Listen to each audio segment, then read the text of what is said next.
Hey everyone, so today we'll be talking about Pygame in Python that is basically used for working with video games, creating video games in Python. But before that, we need some prerequisites that are your knowledge in Python. You should already be acquainted with some basic idea of Python. Then you should have Python installed in your system. If not, I'll just guide you through some quick steps. We'd be working on VS Code. So we'd need VS Code, we'd need Python installed in your systems, plus we'd need the Pygame module. So let's quickly see how we can get all these. And you'll find this download Python, python.org. It's the official website. If you need any documentation related help from Python about Python, then you can search it over here. So you're gonna click on this link, okay, and you can easily download it. Like it starts right away, and then you have to set the environment variable, which is not a big deal. And for downloading VS Code, you write download VS Code, and there we are. We download VS Code, and it should start right away. You just have to wait for some time. Okay, so as you launch VS Code, this is what we get. This is the interface that we see. This is where you open all the folders. This is where you search for your files, and this is where you download your extensions. So since if we are working, maybe you are working with Python for the first time, you have downloaded it for the first time, you have to write Python and download the extension so that you can work with VS Code and Python. Here I am getting this disable and uninstall icons because I've already installed this extension, but if you have not, you'll get an install button over here. So you click on it, and then once it is installed, you'll get a reload button, so you reload it so that you can work with Python on VS Code. So I need to open a folder, and so I open a folder here, which I've named as Python.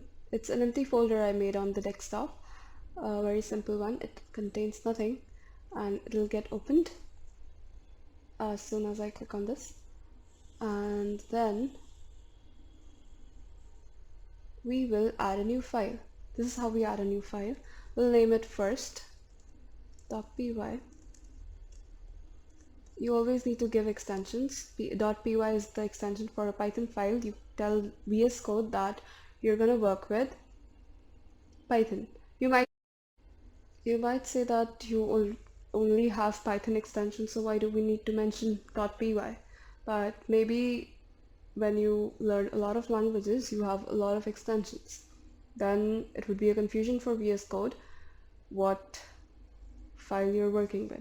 So you need to mention the extension. You need to mention .py. For HTML, we do .html. So yeah, let's try to print something. We'll print hello. Let's see. Let's run this. Let's see if it runs.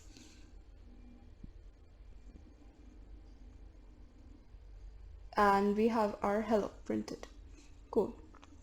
This is what we needed. Now we'll install Pygame. So to install Pygame, you need to write on the command prompt on the terminal that okay, please open command prompt while you're doing this. Do not work on PowerShell. Yes, you should see something like this, and you'll write pip install Pygame. I already have Pygame, so I don't need to install it separately, but just to be on the safer side, just run this command and see that you have Pygame, or install this. This is the only command that you need to run. There are no extra commands that you need to run for downloading Pygame. It's really simple. Now we'll move on to the coding and introduction part of Pygame. So let's get to it. So I have made this little code for you so that you can understand how we work with Pygame. First of all, the introduction of Pygame. It is a Python module that is for creating video games. You can create a number of video games like the Snake game, Tic-Tac-Toe. You can make any space shooter game. You can visualize moving objects. You can draw shapes, and you can do a lot of stuff with Pygame. It has a lot of functions, a lot of methods. It works really efficiently with the latest version of Python. What I have done is that I have divided any Pygame code into 3 basic steps. That is importing Pygame, initializing Pygame, it was 1, setting up the screen on which we would see the output, and running the game loop. Okay, so you might not get the idea of setting up the screen and the game loop. We'll get to it slowly. So first of all, importing a module. This is how you do it in Python. You write import and then you write the name of the module that you want to import. Then we have this initialization part, that is pygame.init. Don't worry about from pygame.locals. It's another method of Pygame. We'll talk about it later. Then we write pygame.init. We always write it because we want to call all the functionalities of Pygame and want to work with it. Like display is one of them, .display. We then set up a screen, the second point. This is how we do it. We call on to Pygame. We get into display. This is one module inside Pygame. And then we write .set mode to set the screen. And this is the size of the screen that we give, the x-axis and the y-axis. Okay. So then we have the game loop, which is an infinite loop, and inside it we are first writing screen.fill with a color code. I hope you get that this is an RGB color code. If you don't worry, I'll refer you to a website and you can read about it there, and we talk about the RGB colors more in the next video. And this fill is a method that helps you color the background with this color. Okay, then comes the for loop for the event of the Pygame, and we'll talk about this in some time when we'd get some more knowledge about what is happening in this code. But for right now, all that you just need to know is there are 3 basic steps: the importing, then initializing, setting up the screen, and having a game loop. Okay, and please set up yourself with Python and VS Code. If you don't already have them, then install Pygame, and we'll be talking about a lot more terminologies in Pygame, and there's a lot to learn. Pygame is a very vast module, and you'll get a really good hands-on to it if you follow this tutorial. Just to get an example, let's run this. This is very simple code in Pygame. This is a very simple code in Pygame. I have done literally nothing in this. It's just the display of a screen, just so you do not get like overwhelmed with what is happening. I'll just run this and see what we get. We get a window that is red in color that we specified 200,0,0, and that's all. That's we get. Okay, we click cross, and we can change the size of this window. Let's see. Let's do this 200 and 200. Let's run this now. Let's see what we get. We get a smaller window size. You can even see that the maximize icon has been disabled because we cannot maximize this. We have already specified the size of the screen and it is 200 by 200. So yes, this was a live demo of Pygame, and we'd be doing a lot more advanced stuff than just displaying the screen with a color, with a basic color. We'd be seeing different the screen changing colors and a lot more, making video games and various stuff in Pygame. Till then, get your systems ready for working with Python. Hey everyone, in today's video we would be discussing some basic terms and methods in Pygame module. Also we'll see some related examples. So let's get started. First up we have initialization of the module. So we write import Pygame and then we initialize it by writing pygame.init. We can also initialize a module in Pygame separately. Like here I've written pygame.display.init. We have separately called upon display. We have separately initialized display module. But if we do this, you would not be able to work with other submodules. You have to initialize them separately then. So that would be a little bit tedious. Rather, we do this pygame.init. This initializes all the subclasses and submodules of Pygame. Okay. Now to quit or uninitialize any module, we use .quit method. We have already used it in a game loop. Once we are done with working with Pygame, we do this pygame.quit, and this is how it is uninitialized and we can move out of Pygame. Okay. Then I hope you remember in the first video I told you that any Pygame code would be divided into 3 parts, and that is initializing, setting up the screen, and the game loop then. So the second part we have, that is setting up the screen. So the setting up of screen is done using the display module. Okay, so please listen carefully. Display module creates a new surface object which helps us visualize whatever we have created. A text, a drawing, or an image.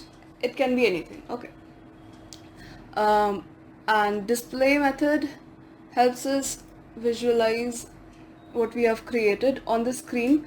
We set using the set mode. Okay, so the 600,600 is the size of the screen. Okay, last time also we saw this, and it is not just confined to setting up the screen, giving sizes.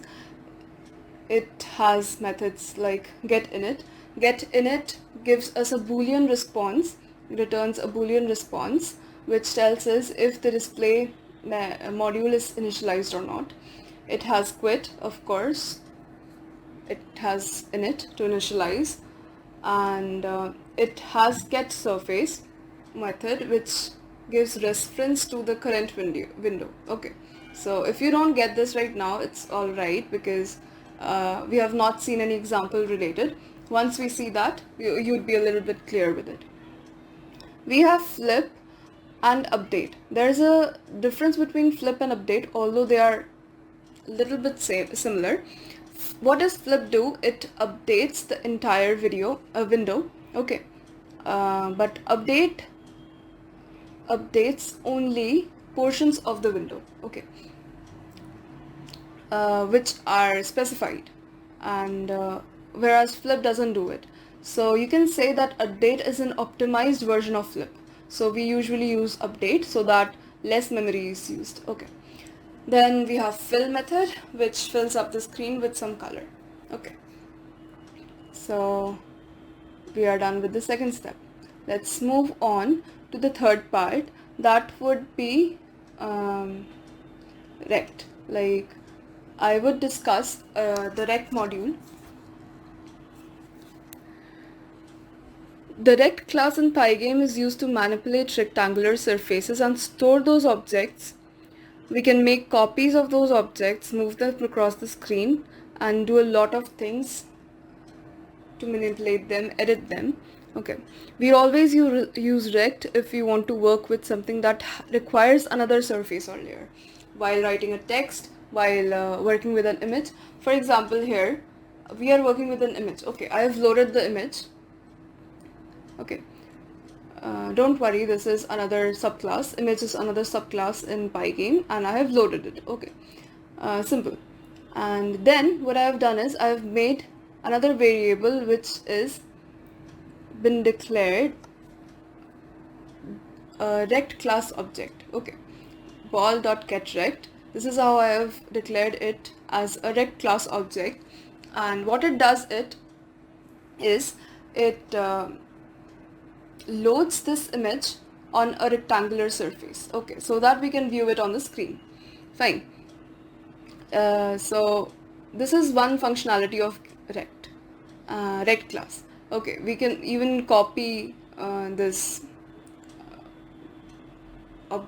ball object or ball rect, and use it otherwise. We can move it in place, we can change its size by using inflate, we can update its positions, we can change its where it is located on the screen, we can clip it, we can crop it, we can resize it, and much more. Rect involves much more functionalities, but these are some basic ones, so which we would require right now. Okay, so yeah, let's move on to the very important part of Pygame code, that is the gaming loop. Okay, and the gaming loop involves events.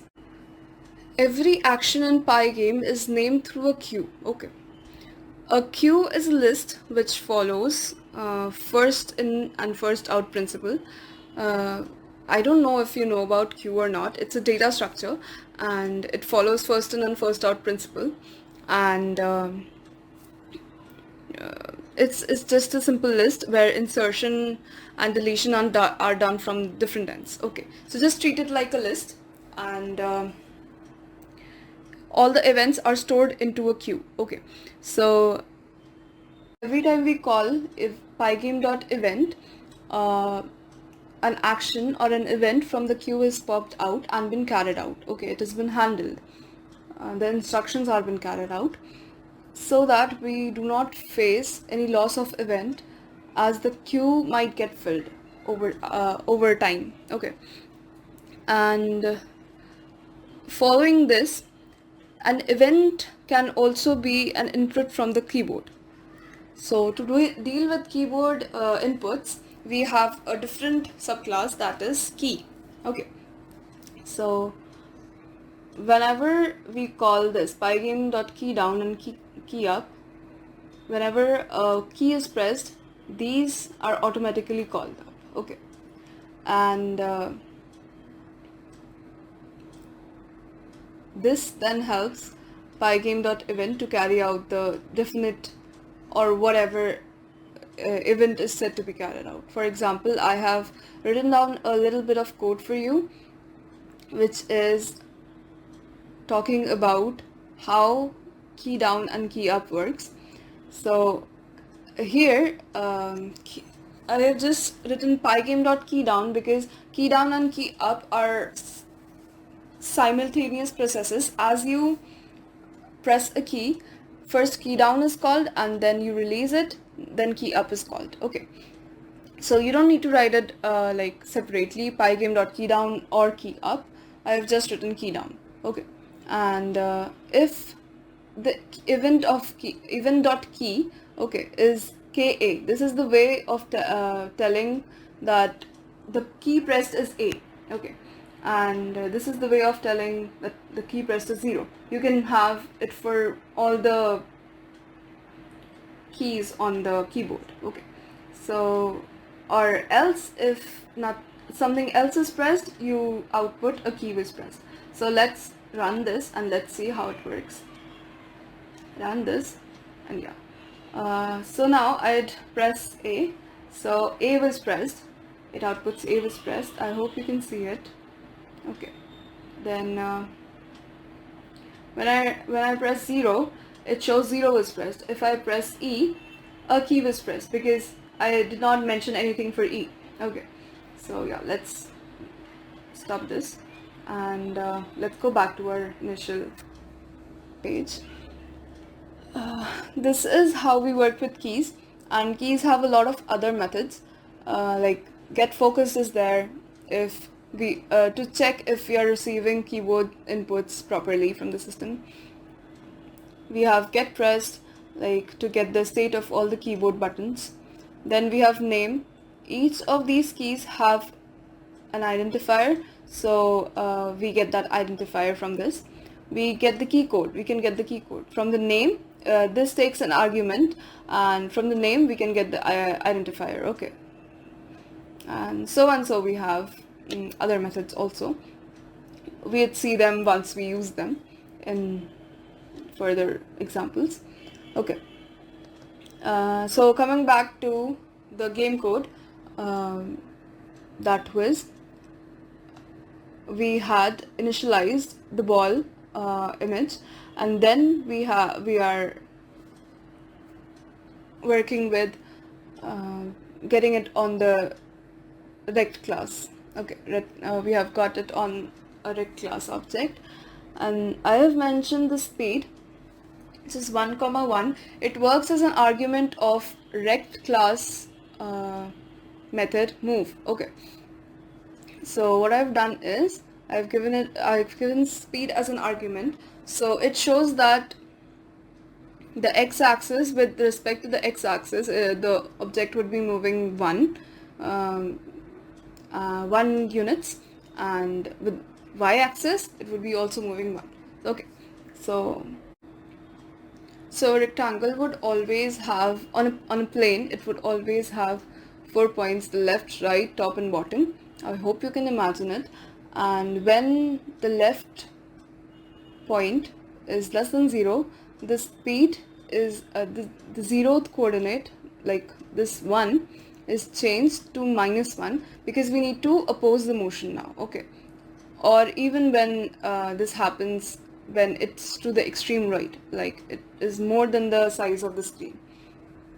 Similarly, for top and bottom, we are changing the y-axis. Okay, motion of the y-axis, and we will fill the screen with some color that is white right now, and we'll do blit, which is loading the ball object, ball variable, the image on the ball rect. Okay, and then we are displaying it and updating the complete thing. Okay, complete screen. Let's see how this works.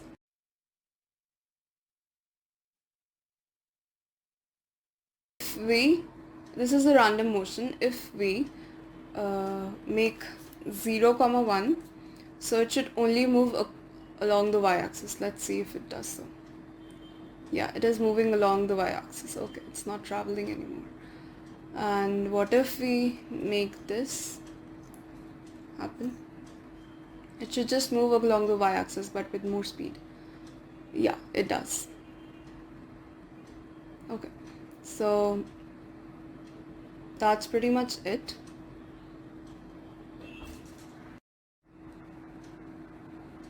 So next up we have some more definitions or more subclasses. The first one is font. We'd be discussing these in very brief because we'd be working with them further, and we'd be discussing them more deeply in the next upcoming videos. We have font. When we'd be working with text, getting a text on the screen, we'd work with font. We can like see what the default font is, what all fonts are there. We can create a new object from a file. We can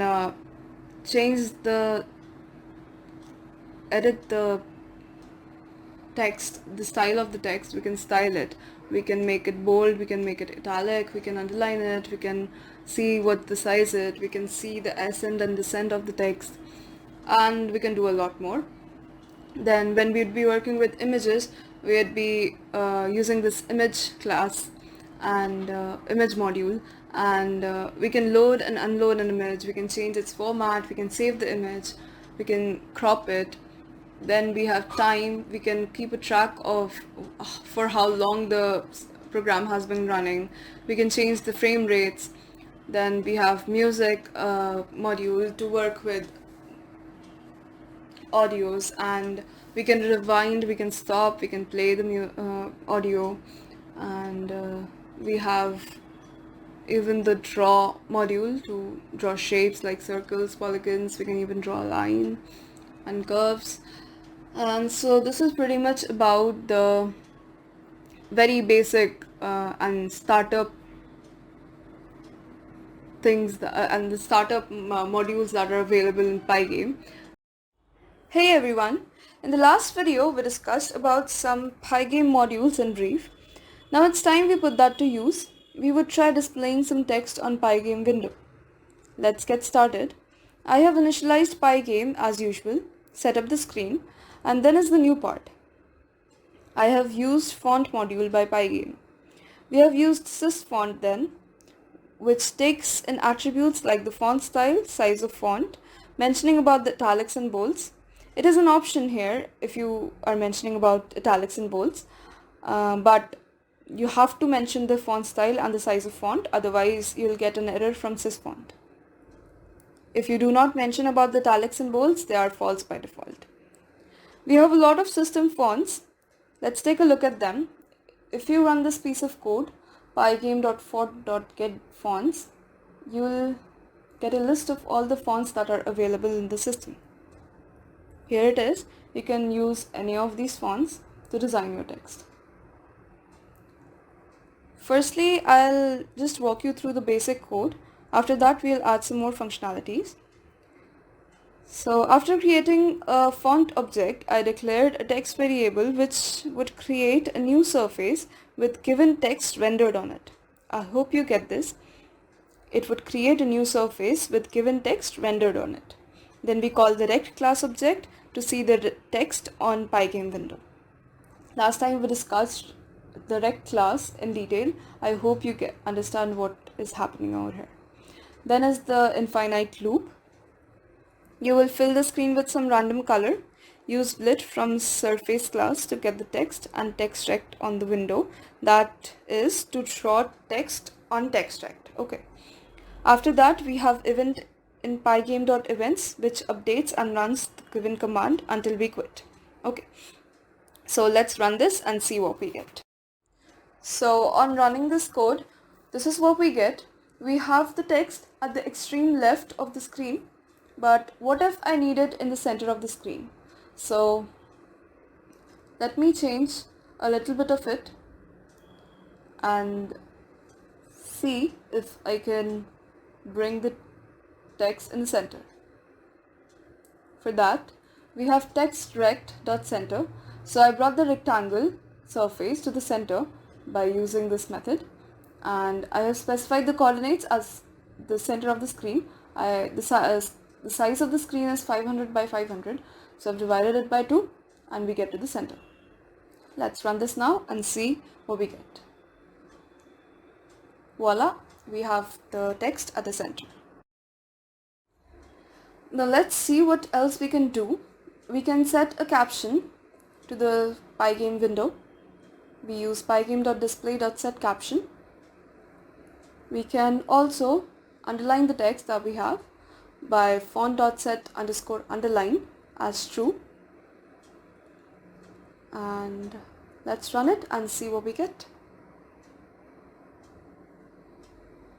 We have an underlined text and we have the caption Pygame text. Cool. This was one program. Now let's try and move this text along the different axes on the window. For that, I have written a little code. First, I have initialized Pygame, then the screen with size 500, 500. Then I have declared the font object with style Times New Roman and size 30. Variable letter is used to render the so created font object. Then I have declared a variable I that decides the speed of the text, how fast the text changes its coordinates. Please note that right now I am moving the word along x-axis only.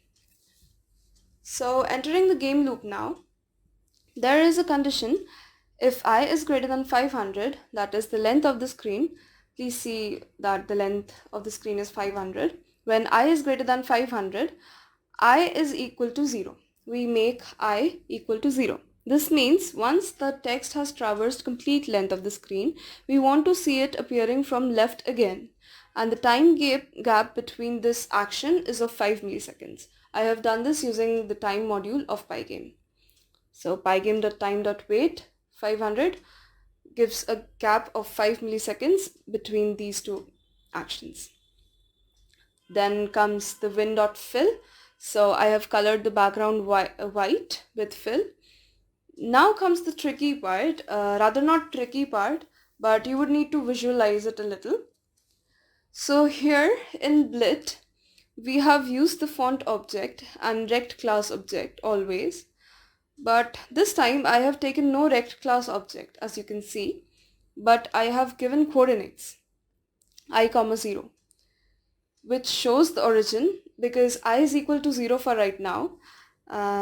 So that gives me the origin, the extreme left upper corner of the screen. Once this runs, I is increased by 80. So you must infer that larger I gives more speed, as this is what is giving the difference between two consecutive spots of the text. Okay. Please try to visualize this. And again, there is a wait of 5 milliseconds after we run this event loop between the appearance of the text at two consecutive positions. There is a wait of 5 milliseconds. I have given a wait, otherwise we won't be able to visualize the text moving. It would move in a flash. So let's see this running. Let's see what we get and how this text moves across the screen along x-axis. So now let's run this and see how the text moves along the x-axis. Yes, so this is how it moves along the x-axis. We can also move it along the y-axis. For that, I'd need to interchange these two coordinates. I'd make it 0, I now. So it would move along the left side of the screen. So let's run it and see if it moves along the left side. So yeah, it does run. Okay, cool. You can even think about how we can make this text move along the bottom of the screen or along the right side of the screen. For that, you might need to change the 0 to something else, maybe the size of the screen, the y or the x-axis. So think about it. Hey everyone, this video is going to be about image handling in Pygame.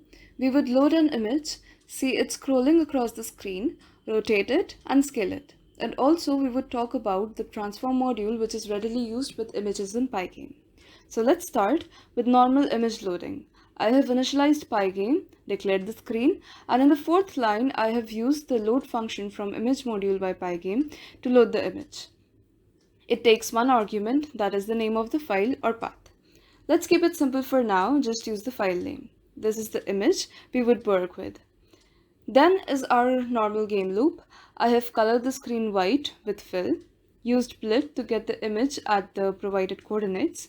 We can also use the rect object, we would do that in a minute. And then there's our regular events loop. So let's run this code and see if the image is loaded on the screen. So yeah, it is up and running. But what if I needed the image at the center of the screen? We would just repeat what we did last time to bring this text at the center. There we had the font object, here we have the image object. We would get it on the rectangle by declaring a rect object and assign its center the center coordinates of the screen. Let's run this now, see if our image is at the center.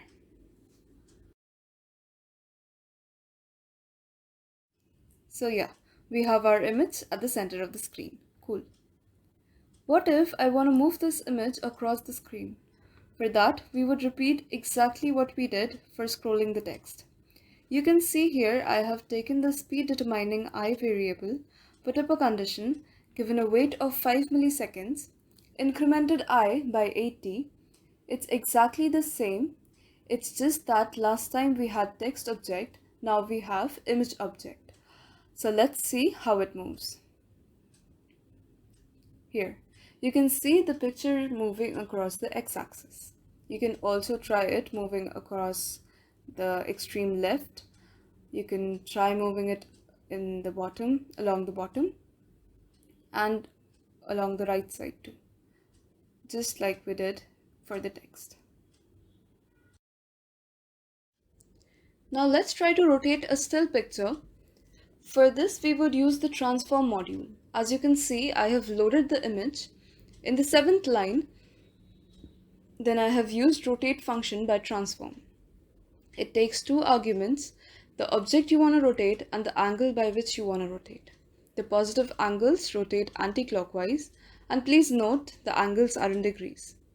And after that, we have our simple game loop with no new things. You will fill a color, get the image object on the given position, then run the events loop. So without wasting any time, let's run it and see if the image is rotated. Yeah, we have our image rotated clockwise by 90 degrees since I gave an argument of minus 90. Cool. Now let's try to scale the same image. For that, we would use the scale function by transform. Scaling is just resizing the surface to a new size. The second argument here is of the new size that you want for the image. And then it's our normal game loop. So let's run it and see if we have a new sized image. Yes, we do have a new sized image. The original image squeezes into the size we have provided. That is 200 by 200.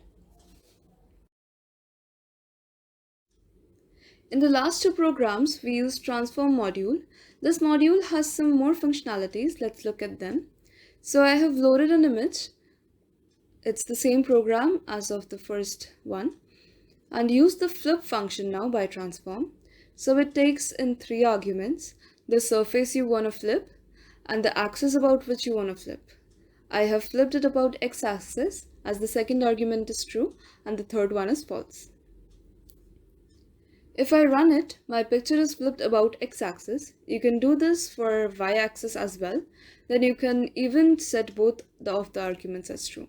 Then the image would be flipped about both the axes.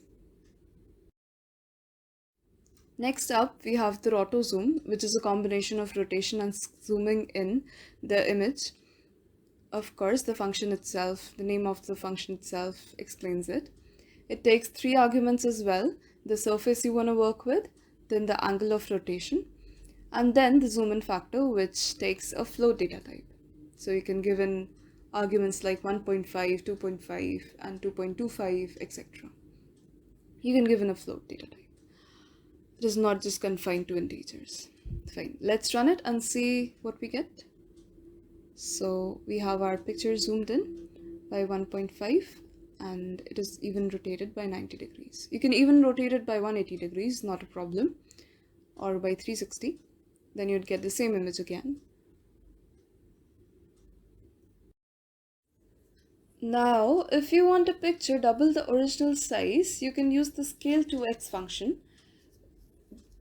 If you're using this function, you do not need to mention the zoom in factor. It's automatically 2. We get a picture which is double the size of its original size.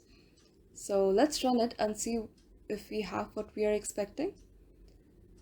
So yeah, the image is double the size of its original one.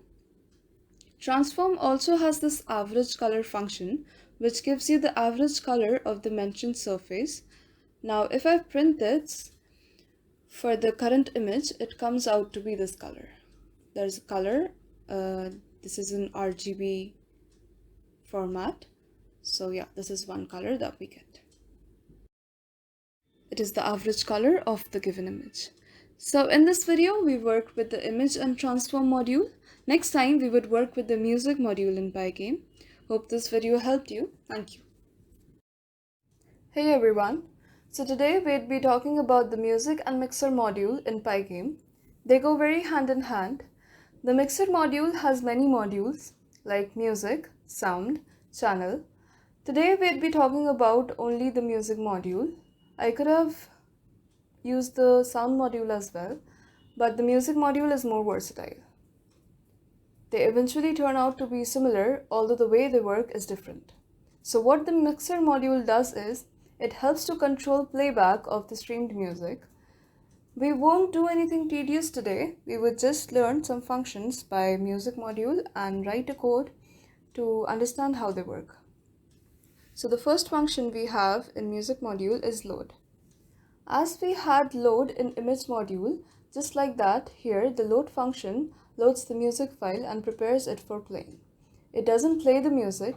Please note, it doesn't play the music.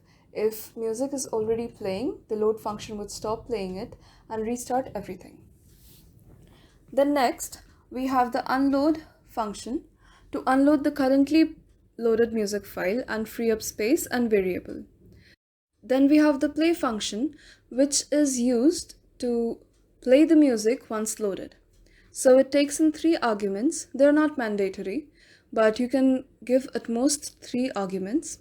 So the first one is how many times you want to repeat the music, which is called as loop. It should be an integer. Then we have start position, which should be a float, from where the music should start. That's what it mentions. Then we have fade underscore ms, the time for which the music should fade to volume 0 in milliseconds. Please be careful while giving the arguments in Pygame, as there are many units of time in Pygame. Then we have the rewind function, which plays the audio file from the beginning. It's very simple. If audio is paused, it remains paused. If unpaused, the music starts from the beginning. Now we have the stop function, which stops the music. Please note that stop and unload are not the same. Then we have the pause function to temporarily stop the music. Then we have the unpause function to resume the music after it is paused. Then we have this fade out function. It takes time argument for which music should fade out in milliseconds. Cool. Then we have some methods like the set volume, get busy, set position, get position. Let's discuss them one by one. We have the set volume method, which is used to set the volume of the audio. We can know the current volume of the audio by checking the get volume. We can know if the player is busy or not by using the get busy method. It returns a boolean, which is true when music is playing. Then we have the set position method to set the point from which playback should start playing. Then we have get position to get the time for how long the music is being playing. Then we have this queue function to enqueue a song to the current one. Once the current song is done playing, the queue function would play the next song automatically. We can only enqueue one song at a time. So I don't want to write pygame.mixer.music over and over again. So what I did is I wrote from pygame import mixer. I initialized the mixer module, loaded the song, then I used the play function to play it. Now we would see other functions later. Let's do the basic music streaming first. Then I have printed the boolean get busy to check whether the player is busy or playing something or not. Then I have a loop. A loop is not necessary because we don't have the screen displaying something or not here. We don't have any events. Just to make the program more functional, like an audio player, I have done this. I have taken an input, like for P, pause, U to unpause, R to rewind, S to exit.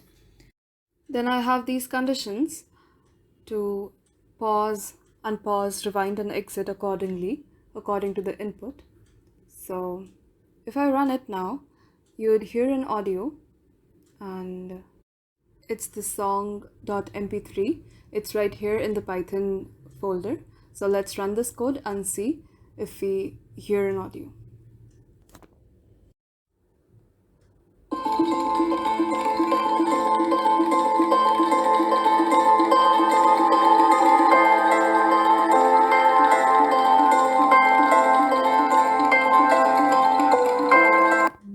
So I press P and I get the answer as false, as the player is no more streaming and it's no longer busy as I have paused the audio. If I unpause it, you'll see that the getBusy function returns true.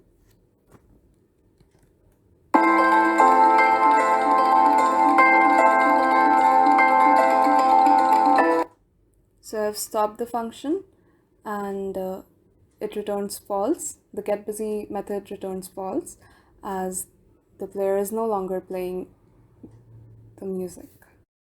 Now let's try using this getVolume method to get the current volume of the audio. Then I'd be setting the volume to 0.8 by using setVolume method and check it again if the volume was set properly. Now let's run this. So we have the volume to 0.9, which is almost 1. And then we have set the volume to 0.8, so the volume comes out to be 0.8. So yeah, things are working as we want it to be. Now let's try getting the position for how long the audio has been playing.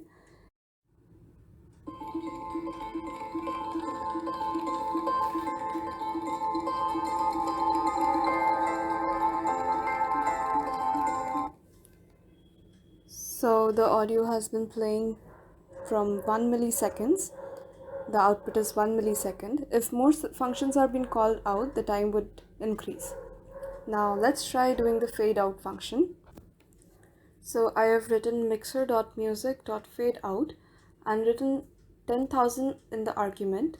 So I have given the argument of 10 seconds. That is, after 10 seconds, the music should fade away and stop. Since 1 second has 1000 milliseconds, so I've multiplied 10 by 1000. So let's check if the music fades away after 10 seconds.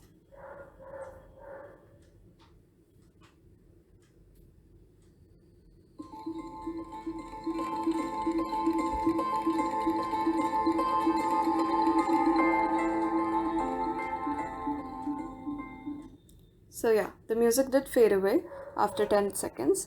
And if I check for unpause now, or let me check for rewind, if I check rewind now, it comes out to be false because the fade out function completely stops the audio player and hence the player is no longer busy.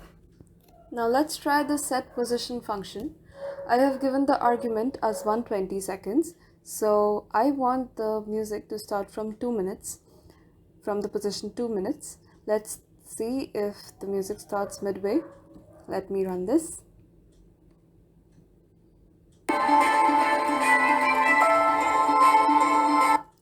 So yeah, the music starts midway, that is from 2 minutes.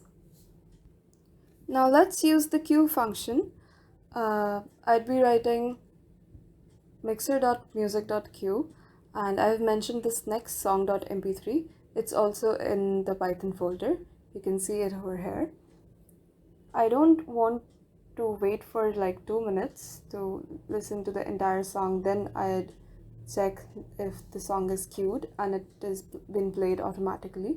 So I'd set position as 170 seconds so that the song starts from the position 170 seconds so that I can skip the song. Okay, so let me play this and see if the song has been queued.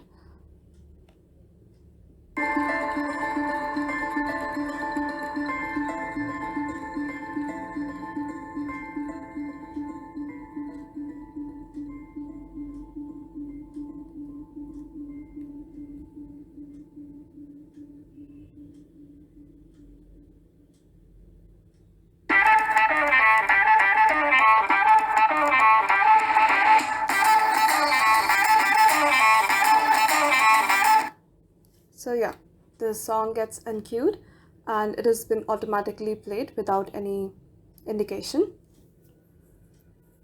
This was all about the music module. I hope you understood what all was explained. Thank you. Hey everyone.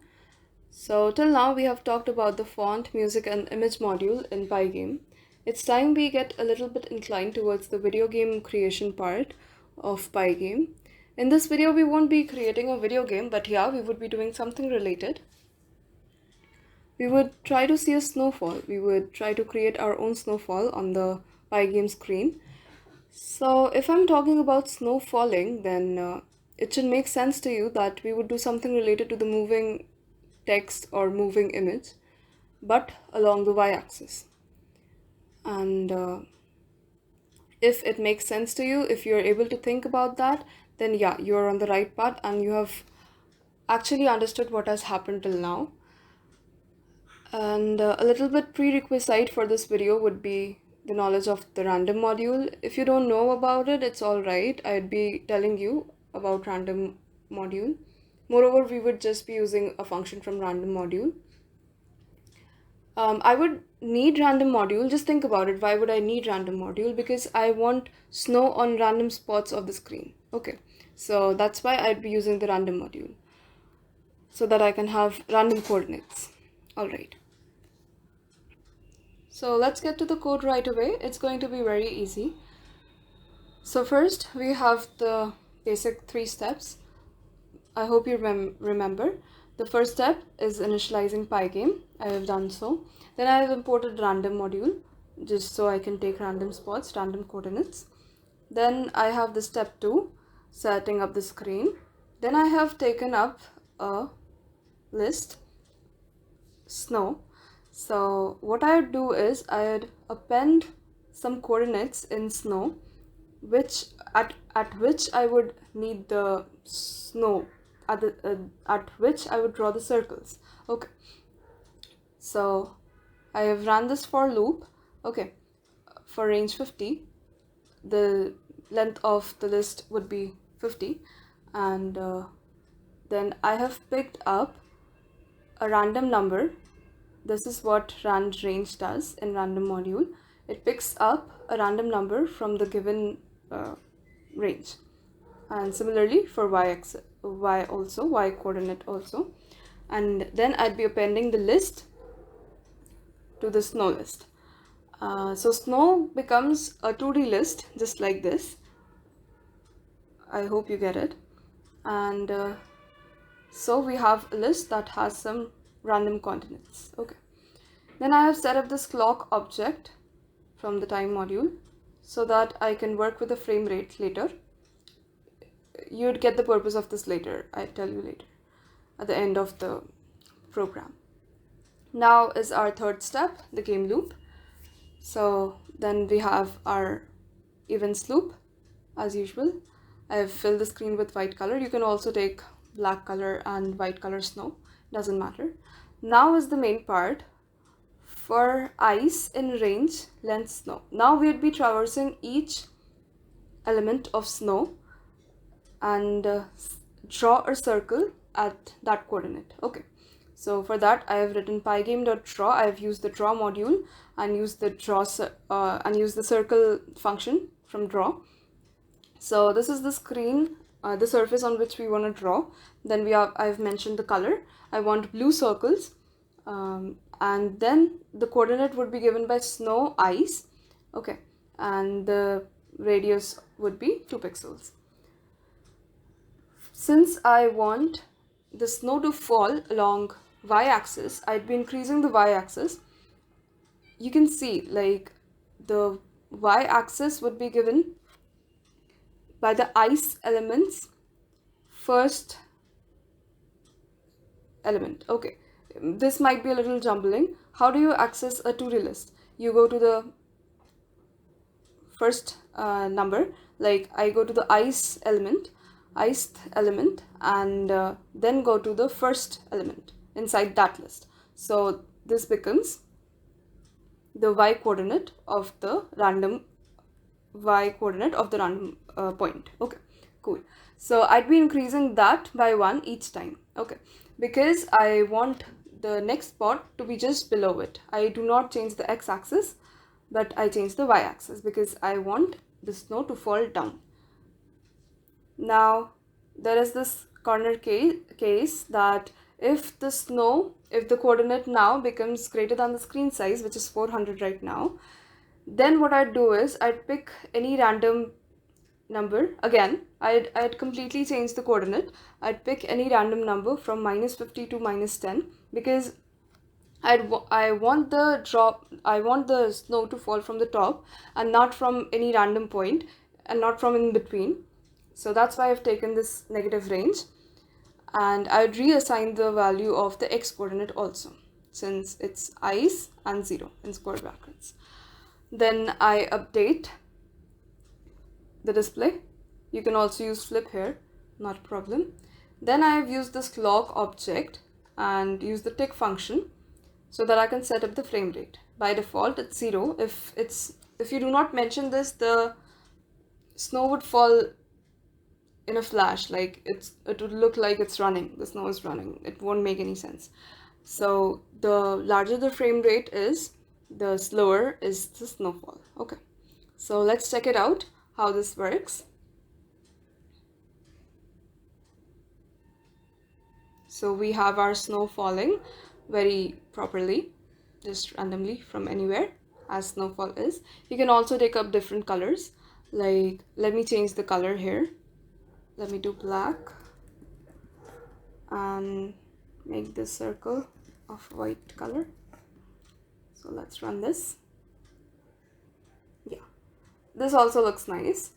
You can try either one. You can even have any combination of colors. So that's pretty much it about this video. Hope you understood the program. We'll do more in the next videos, in the upcoming videos. Thank you.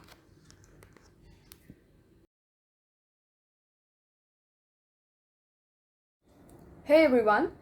In the last video, we made our own snowfall and tried to use the basic concepts to make something better. This time, we would again move an object around, but the movement would be user-controlled. Last time, if you remember, it was pre-programmed. So if I say user-controlled, that means we would take the keyboard inputs and move our figure around the screen according to those inputs. I hope you remember the key module we talked about in the second video. Now it's time we put that to use. Let's get to the code right away. We would go stepwise, initializing Pygame, setting up a screen. The screen size, I have taken it to be 500 by 500. You can take any screen size, not a problem. I have also set up a caption, which is moving the given object. Then we have declared the initial position of the object as x, y. It is 100, 100. It is the position on screen. We would find our object right after we run the code. Cool. Then we have to set up the speed.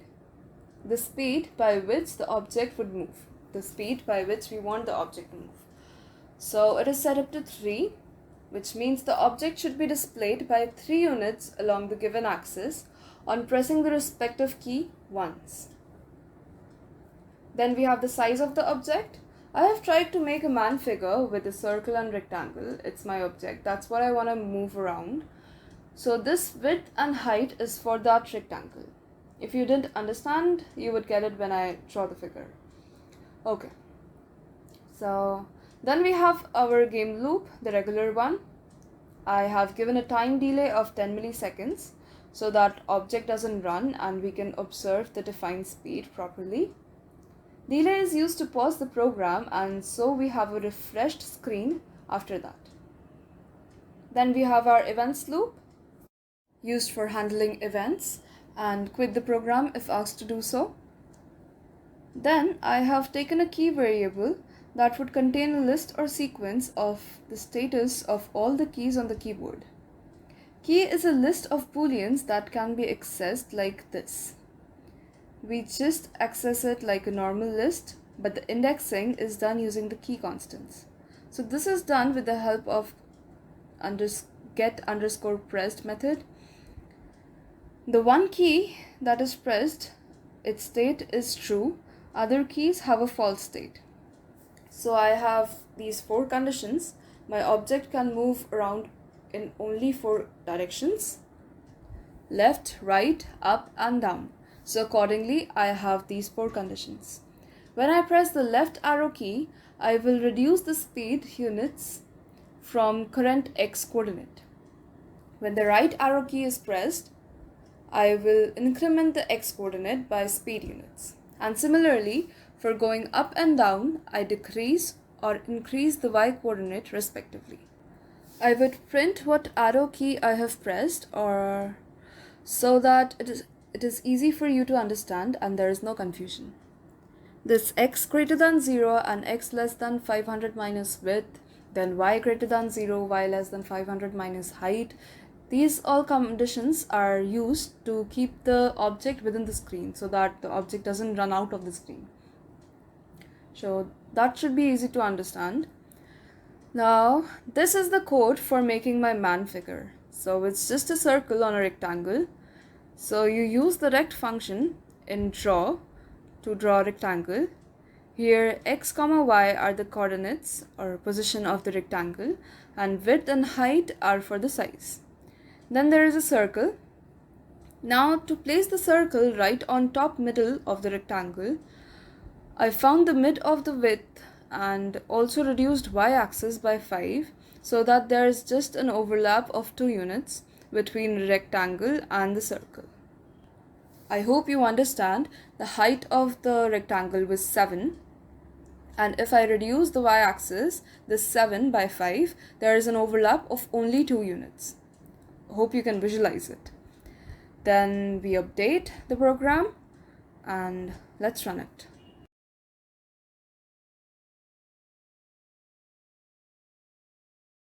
Okay, so this is what we get when we run this code.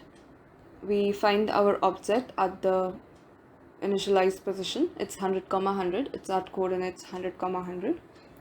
Now, if I press the right arrow key, I should see right arrow key printed, and the object should also move right. Cool. Let's do it once. The object moved right, and right arrow key was also printed. Let me press the down arrow key. So it should move down.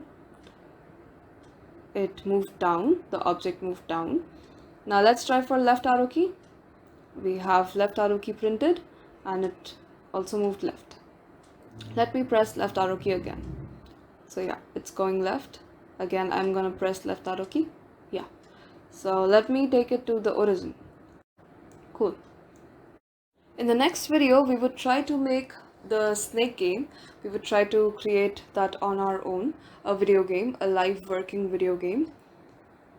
For that, this moving object program would be very important. If you understood this moving object program, then the snake game program would be very easy for you. And from the next video onwards, we would put to use all that we have learned till now, all the basics that we have learned till now. And things are going to be very interesting. So from now on, we would look at the real application of Pygame module, which is video game creation. Things are going to be very fun and easy. I hope you're understanding what all I have explained till now, everything that I have taught you. Thank you. Hey everyone, in this video we will make our first video game, the snake game. If you haven't heard of it, then it's a game where there's a snake. You move it around the screen in order to eat the food. You should not bite yourself while going in several directions, and also you should not collide with the boundaries. Simple. Let us think through how we would carry out all this and try to write an algorithm. So I have this list of steps that we would need to carry out to make the snake game. Okay, cool. Our snake must have an initial position. You get that, right? It should have a start position. So let's define that. It should also have a body. It can be done using a list, basically. It would be a few rectangles at consecutive coordinates. I hope you can imagine that. The body of the snake would be nothing but a few rectangles arranged in a line, one after the other. We would also define the food position, which would be randomly picked every time the snake eats the food. Cool. So for random picking of the spot, we would also need the random module. Then we would also keep track of the score and increase the size of the snake whenever it eats the food. Fine. We would define a game over function. Whenever the snake touches the boundaries or bites itself, we would show game over on the screen. Also, we would need to handle the movements of the snake by key inputs. We would use the key module here. Cool. So these are the 7 parts we would need to build, and then we would put them together to make the snake game work. So first we will initialize the snake's initial position. Also let me define the rate at which the snake moves, the refresh rate. Fine. Then this is the clock object that we would use for the frame rate. Now according to the second point of the algorithm, let the snake have a body. We would need a body for the snake. Basically, the snake's body would be consecutively arranged rectangles on the same line, as I said before. I have initially taken 2 rectangles, you can take more. A smaller initial size would help you notice the increase in size of the snake after it eats the food. For the food, we have this random coordinates taken. Then they are multiplied by 10 because we want no overlapping with the edges so that the snake doesn't go very close to the edges. As we're going to set a condition of the game over if the snake touches the edges. Cool. I have taken this food boolean so that I can decide when to increase the size of the snake. You will understand this when we make use of it. And then the score variable is set to 0. Now I have defined a function for displaying the score on screen, just like we displayed text on screen. Created a font, rendered it, used rect to get the text on surface, then used split. This was just getting the text, but the main part is in the game loop. That is incrementing the score every time the snake eats the food. After this, I have the game over function. I have defined the game over function. This 2 is just for getting the text in the mid screen once the game is over. Once the game over conditions are met. They are also defined in the game loop. Cool. This time.sleep is used to pause the program for 2 seconds and quit automatically once the game is over. According to the next step in the algo, we need to handle movements of the snake. For that, I have taken 2 variables, dir, which decides what direction to move in presently. Let it have an initial direction, and dir underscore next, which keeps the track of the input given. Cool. Now we have the game loop, the events loop. We saw the little program of the key module in the second video, for example. That events loop is pretty similar to this one. I have set the variable next underscore dir as the pressed arrow key. So when I press up, the next dir becomes up, and similarly for left it becomes left. And now I have 2 sets of conditions. Now this set of condition updates the current direction if the current one isn't a complementary arrow key. Please understand. This means if the arrow key pressed is down while the snake is going up, no changes will occur, as right now while traveling along the y-axis, the only next possible move can be in the x directions. Same with the rest of the directions, like if you're traveling in the x direction, okay, in the x-axis, you cannot reverse your direction. Cool. And this condition now is for moving the snake just as we moved the object in the last video. Depending upon the key pressed, the coordinate of the snake's position is changed. Then we would try to increase the length of the snake every time it eats the food. So I would insert every coordinate the snake travels through and pop all except the time when the food and snake's coordinates overlap. Okay, I hope you got that. This time I would change food to false so that I can pick a new spot for drawing the food. Once I have done that, then again I set food to true. Also, when snake and food coordinates overlap, the snake eats the food, I will increase the score. Great. We are almost done here. All I am left with is drawing my figures and setting up the game over conditions. Let me draw the snake. It is quite obvious we would repeatedly draw the rectangles using a for loop, and this is to draw the food. Now there are 3 game over conditions. Touching boundaries along x-axis, that is going beyond 0 to 600 minus 10. I have written 600 minus 10 so that you can understand that it is the size of the screen minus the size of one block of the snake's body. Okay. Similarly for the y-axis, it's the second condition. And the third condition is when snake bites its own body. Okay, it's same like overlapping with the food coordinates here. It's just that we have taken a for loop, and the game over function will be called if the snake's first block overlaps with any of its rest of the body coordinates. Okay, that's why I have started with the first position, not the 0th position of the list. Okay, cool. Now the show score is called all the time. I want to see the score on the screen all the time, and then we have updated it. Use the dot update and use the tick to set the frame rate. Cool. Let's run this program and check if everything works fine. What all we need to check is if the snake moves freely, then if the fruit is respotted once eaten at a random spot. Also, we would check that the game over conditions are working fine. We would also check that the snake's size increases every time it eats the food. So let's run this and check out these 4 or 5 conditions. Cool.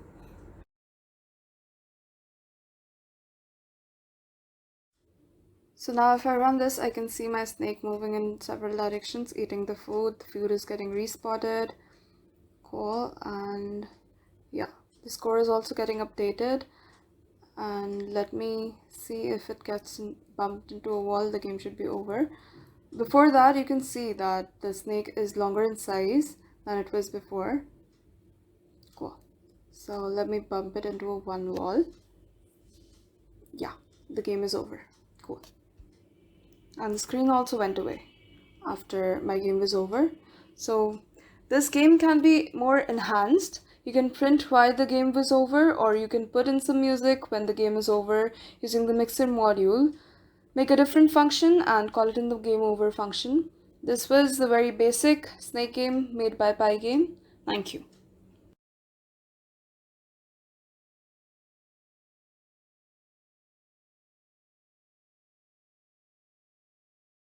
Hey everyone, in the last video we made the snake game. It comprised of various modules by Pygame. This time we would make the tic-tac-toe. It would be a little bit more complex than the snake game, but don't worry, if you are clear with the basic modules of Pygame, you won't have a problem dealing with this. Let me discuss what all functionalities we need to put in to make this tic-tac-toe. So you need to draw a board, right? You know tic-tac-toe is played on a 3x3 grid. So for that, you need to draw that board. You also need to get the images loaded. What images I'm talking about X and O symbols. We won't be sketching anything manually. We would just be rendering the images of X and O symbols at the place we want to. We would also need to print the results on the screen. We would also need to check which row or column has similar symbols so that we can strike that out and declare a win. Okay, we would also need to declare a function where we can get the coordinates of our mouse click and put our picture over there, paste our picture over there. So to get all this, I have defined 5 functions and we would put them together to make this tic-tac-toe. Cool. So what the 5 functions are, we would draw the board, 1. We would get the results printed, 2. We would check the winning cases. We would check all the rows and columns if there is a win. We would also need to get the coordinates of the mouse click. We would use the mouse module, that's a new thing for you. And we would put the pictures at these coordinates. That would be the image rendering part. Cool. Let's get to the code. So I'd be importing Pygame, initializing it. Then I'd be declaring some basic variables. Okay, so don't worry if you don't understand their purpose. You would understand it once we start manipulating them in the code further. Cool. So I have this XO. It would hold the current value of the symbol, whatever symbol we are working on, whose ever turn it is. Okay, then we have winner. It would store the winner, X or O, and declare and print the message. Then we have draw. It is initialized to none right now, but if it is a draw, it would be true. Okay, it's a boolean basically. Then I have this board. It's initialized as a 2D matrix with no values, none values, and it's a matrix basically of 3 cross 3, of size 3 cross 3. Then we have this clock object, and then I have the screen, then I have set the caption, then I have rendered the images. I have this in the tic-tac-toe file, so accordingly I have mentioned the path. Okay, then I have scaled the images because I want them in a block. Okay, we have these nine blocks, and I want it in the same shape. Okay, I want it in the same size basically of the block. Okay, then we have our first function, the draw grid. We would be drawing the board with lines. I have filled the screen with some color. Then I have drawn the lines. I would need two vertical and two horizontal lines. I hope you can get that because I need to draw three parts. Okay, so I'd be drawing the vertical lines first. So I have used the line function by draw module.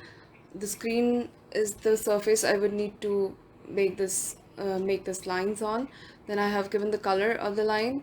Then I have the start and the end positions. Okay, so the start and end positions need to be visualized by you, just like you would visualize a point on a coordinate axis. Okay, so 400 by 3 comma 0 would be a point on the x-axis, right? So 400 by 3, why 400 by 3? It's because I am making three parts of the complete board, and what is the length of my screen? That is 400, and by 3 gives you the one third part of it. Okay, similarly 400 by 3 comma 400 gives you the last point, okay, on the x-axis, but at the bottom. Cool. And 6 is the size of the line. Similarly, for the second line, I have multiplied the same thing by 2, so that is just an interval ahead of the previous line. Okay, hope that makes sense to you. Then to draw the horizontal lines, I have just flipped the coordinates, because now I'd be taking coordinates on the y-axis, just like I took coordinates on the x-axis to draw the vertical line. I take points on the y-axis to draw the horizontal lines. Okay, it should not be problematic at all if you can visualize a coordinate plane. Cool. Then I'd be defining the result function just for printing the result on the screen. So I have made the draw and winner variables global so that I can work with the same variables throughout. Now if I have a winner, X or O, a message would be printed. Like I would have a message that would be a string, and that would be the winner's name and 1. Okay, similarly if draw is true, my message would be game draw. Now just like we would display a simple text on the screen, I have done that. I want my message to be rendered on the screen, to be displayed on the screen. It's the same code that we used in the display text. Nothing is different. Then I have this win cases function to check if all the symbols along a row or column are same. Okay, we would check it 9 times right after every image is rendered. Okay. Now, just as I said, we would check along all the rows, the columns, and the diagonals. So to check along a row, we would run a for loop so that we can change the value of the row 0, 1, and 2. And we would check if all the symbols along that row are same. That's what the if condition does. And the element we are checking should not be none. Okay. If it's not so and all the symbols are same, then we would assign the winner to be that element. Okay, and we would draw a line across that row. How we would do that? We would use the line function from the draw module, and since we want to draw a horizontal line, please know that we would need to take coordinates of the y-axis. So we have the start point to be 0 comma row plus 1 into 400 by 3 minus 400 by 6. Now row plus 1 is because the indexing starts from 0 and we cannot take 0 to be something, and I have subtracted it by 400 with 400 by 6 because I want the line to be the half of it. Okay, half of the block, and so is the case with the endpoint. Okay, and then I'd call to the result function because I wanna, if there is a winner, then I want to call the result function so that the result is printed and no further game is being played. Okay.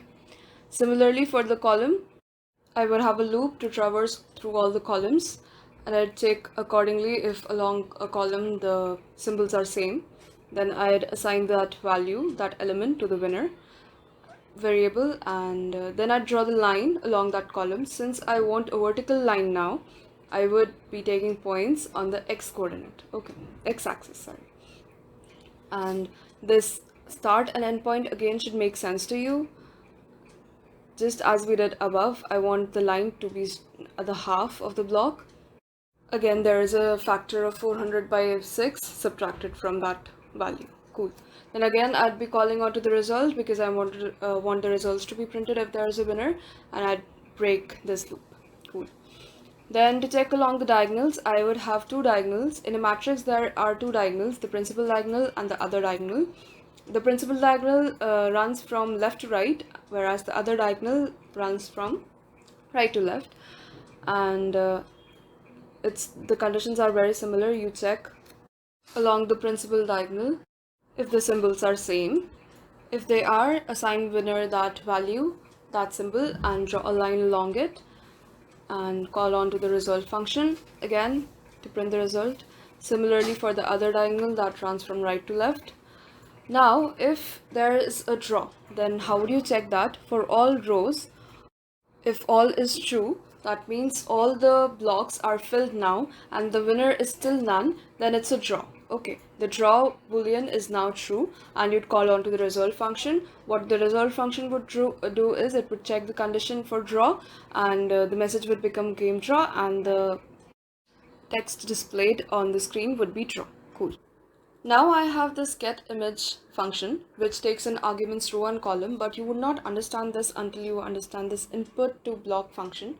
So let's get to the input to block function. What it does is it gives you the position of the coordinates you clicked. So basically it is to find out which block is clicked on board. There are several blocks, and once you have clicked inside that block, you would get the row and column as a result of this function. Cool. Then to get the coordinates of the mouse click, we have this mouse function by Pygame. We have this mouse module by Pygame that has a function getPosition. We get the x and y coordinates of that mouse click, and if the x coordinate is less than 400 by 3, the first vertical line, the first part, then it is column 1.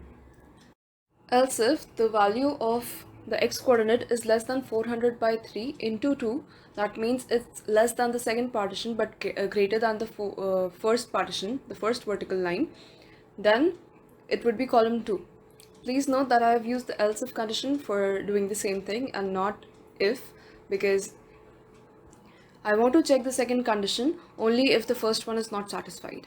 And then there's another else if, that is the x coordinate is less than 400, which would be the last column, the third column. Cool.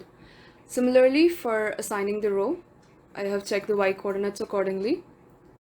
Now if the row and column are assigned some value and that board position is empty, it's none, I would call on to the getImage function. Please see to the indexing part. Row and column are normal numberings. When you're using them for indexing, you need to decrease them by 1. Cool. Now let's check out what the getImage function does. So I'll pass on the row and columns I got from here and use them to get my image rendered at that position. But there is a problem. To render my image, I would use the blit function, but the blit function does not identify the row and column positions, but it identifies the destination coordinates. So we again need to convert this row and column to a position, okay, to a coordinate. These coordinates would be same for all the images, for all the positions clicked. To have a uniformity, I would need to again convert this row and column to a single position. The mouse coordinates would be very random, and I don't want my images to be overlapping, and that's why I have to do this. I have to declare another function to get the coordinates from row and column. Okay. So if the row is 1, row number is 1, I want a margin of 30. So the coordinate would be 30, x coordinate would be 30. And similarly, if the column is 1, the position y would be 30. I want a margin of 30. If it is row 2, then I'd be adding 30, the margin of 30 with 400 by 3, because I want the image to be rendered right after the second line with a margin of 30. Okay, 30 units. Cool. And similarly, there are conditions for the third row and the third column. Now I would assign the current symbol stored by XO to the board position that we got from the input to block function. And if XO was X, I would change XO to O because the turn should be changed now to O, and before that I'd render the image at the given position. The X image, and if I have XO as O, then there is this vice versa condition. I'd be pasting O's picture, and now XO would be changed to X. Now, after calling the getImage function in the input to block function, I'd call onto the winCases function, which would check if there is any win in any row or column or along any diagonal. So you should get that after pasting or rendering each image, we would check if there is any win case. Okay. Now we are done with the 5 basic functions, the 5 parts of the tic-tac-toe game. Now we can move on to the main part of the program. I'd be calling the drawGrid function, and then I'll have my game loop. Cool. In the game loop, I have that events loop where one event is to quit and the other event is to check if there has been any click on the mouse. For that, we have the mouse button down method. If there has been a click on the mouse, then I'd call on to the input to block function. Don't worry, we would just get to the flow of the program if you don't understand how the program is interconnected. And then I would be updating the entire display, and I've set up the refresh rate using the clock object. Now let's quickly see how the program flows into each other. I have just called onto the drawGrid function in the main part. So if I call onto the drawGrid function, what I'd see is I'd see a board getting rendered. Okay, I'd see a board with lines. And if I click onto the mouse, I would call onto the input to block function, which would give me the row and column, and call onto the getImage function, which would help me paste my picture, and then I'd call onto the winCases, which would check if there is any win along any row or column or diagonal, and then from the winCases function, I'd call onto the result function, which would print my result if it is a draw or a win. If there is no such win, if no win cases are satisfied, my tic-tac-toe game would take in inputs until all the blocks are filled with some image. So now if I run this, I'll play it twice just so I can check both the cases for X win or O's win and to check a draw.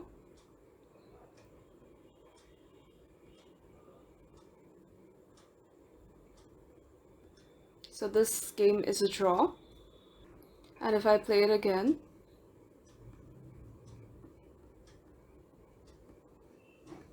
I have X1 message printed, so everything is working fine. And if I quit, the screen simply goes away. Cool, everything worked as we wanted it to work. And this was all about the tic-tac-toe game. Hope you understood whatever we did in the program. Thank you. Hey everyone, we have covered 2 video games in Pygame, the Snake Game and Tic-Tac-Toe. Tic-Tac-Toe included a lot of functions and was a little complex. So this time we are gonna do something simple and easy.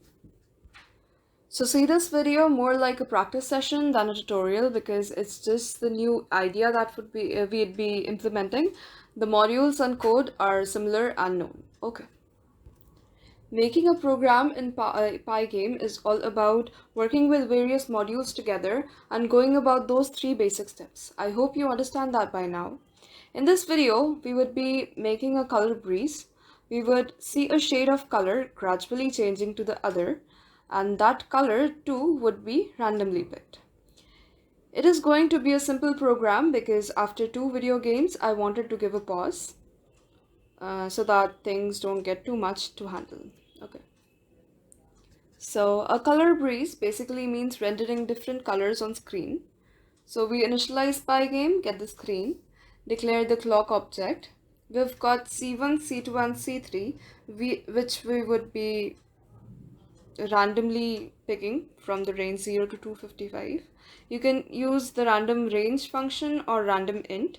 There is just a little difference. Random int includes both the endpoints, whereas random range just excludes the endpoint. It does not include the endpoint. But right now, it would be better if you use randint so that a 255 number is also included, because there are components of RGB that uses 255. There are colors in RGB that uses the 255 number. So basically, C1, C2, and C3 are the red, green, and blue components that would set up the screen color. Then is our while loop, and then the events loop in it. Now these conditions are to change the color, that is get different colors, and we would only change value of any one component, that is C1, C2 or C3, because we want something like a breeze and not colors just popping out of nowhere. The screen's color should change like a shade change, very smooth. Okay. So for that, if the value of C1 is within 255, I hope you know about RGB colors. A component can't have a value above 255. So if the value is within 0 to 255, we add 1 to the existing value. Else, if it's greater than 255, you decrease its value by 255 to make it within the given range. And if it goes negative or 0, you can increase value by 3. And then you give in these three components as fill functions, arguments.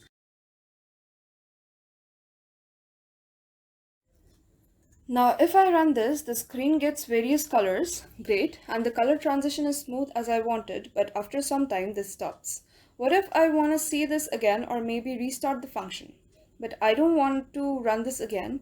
I want to use the mouse and reset this whole thing. This would not set up the Pygame window over and over and would let you start from a new color, let you see a new color breeze just by a mouse click. We used the mouse module last time, so let me define a function reset.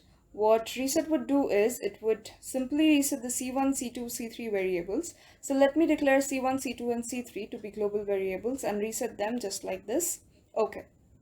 And if I want this function to be called on a mouse click, I would check for an event called mouse button down and call this function. So whenever I click on mouse, the program restarts. Let me print mouse clicked here. Whenever I click on mouse, you would see this message printed. Now if I run this, I see the color breeze, and if I now click on the mouse, I get this message printed, mouse clicked, and the color breeze, it's a new color altogether. I can see a new color on the screen whenever I click on the mouse. So the reset function is working quite fine. You can try to work with some more functionalities, just like we introduced reset. You can add in some more functionalities, like you can try doing this with a text if the text color can be changed like a breeze, or you can add in some music and rewind the music as soon as we reset the color breeze. So please try to work with some more functionalities, think of some more functionalities so that you are comfortable with working with all these Pygame modules. I hope you understood what we did here. Thank you.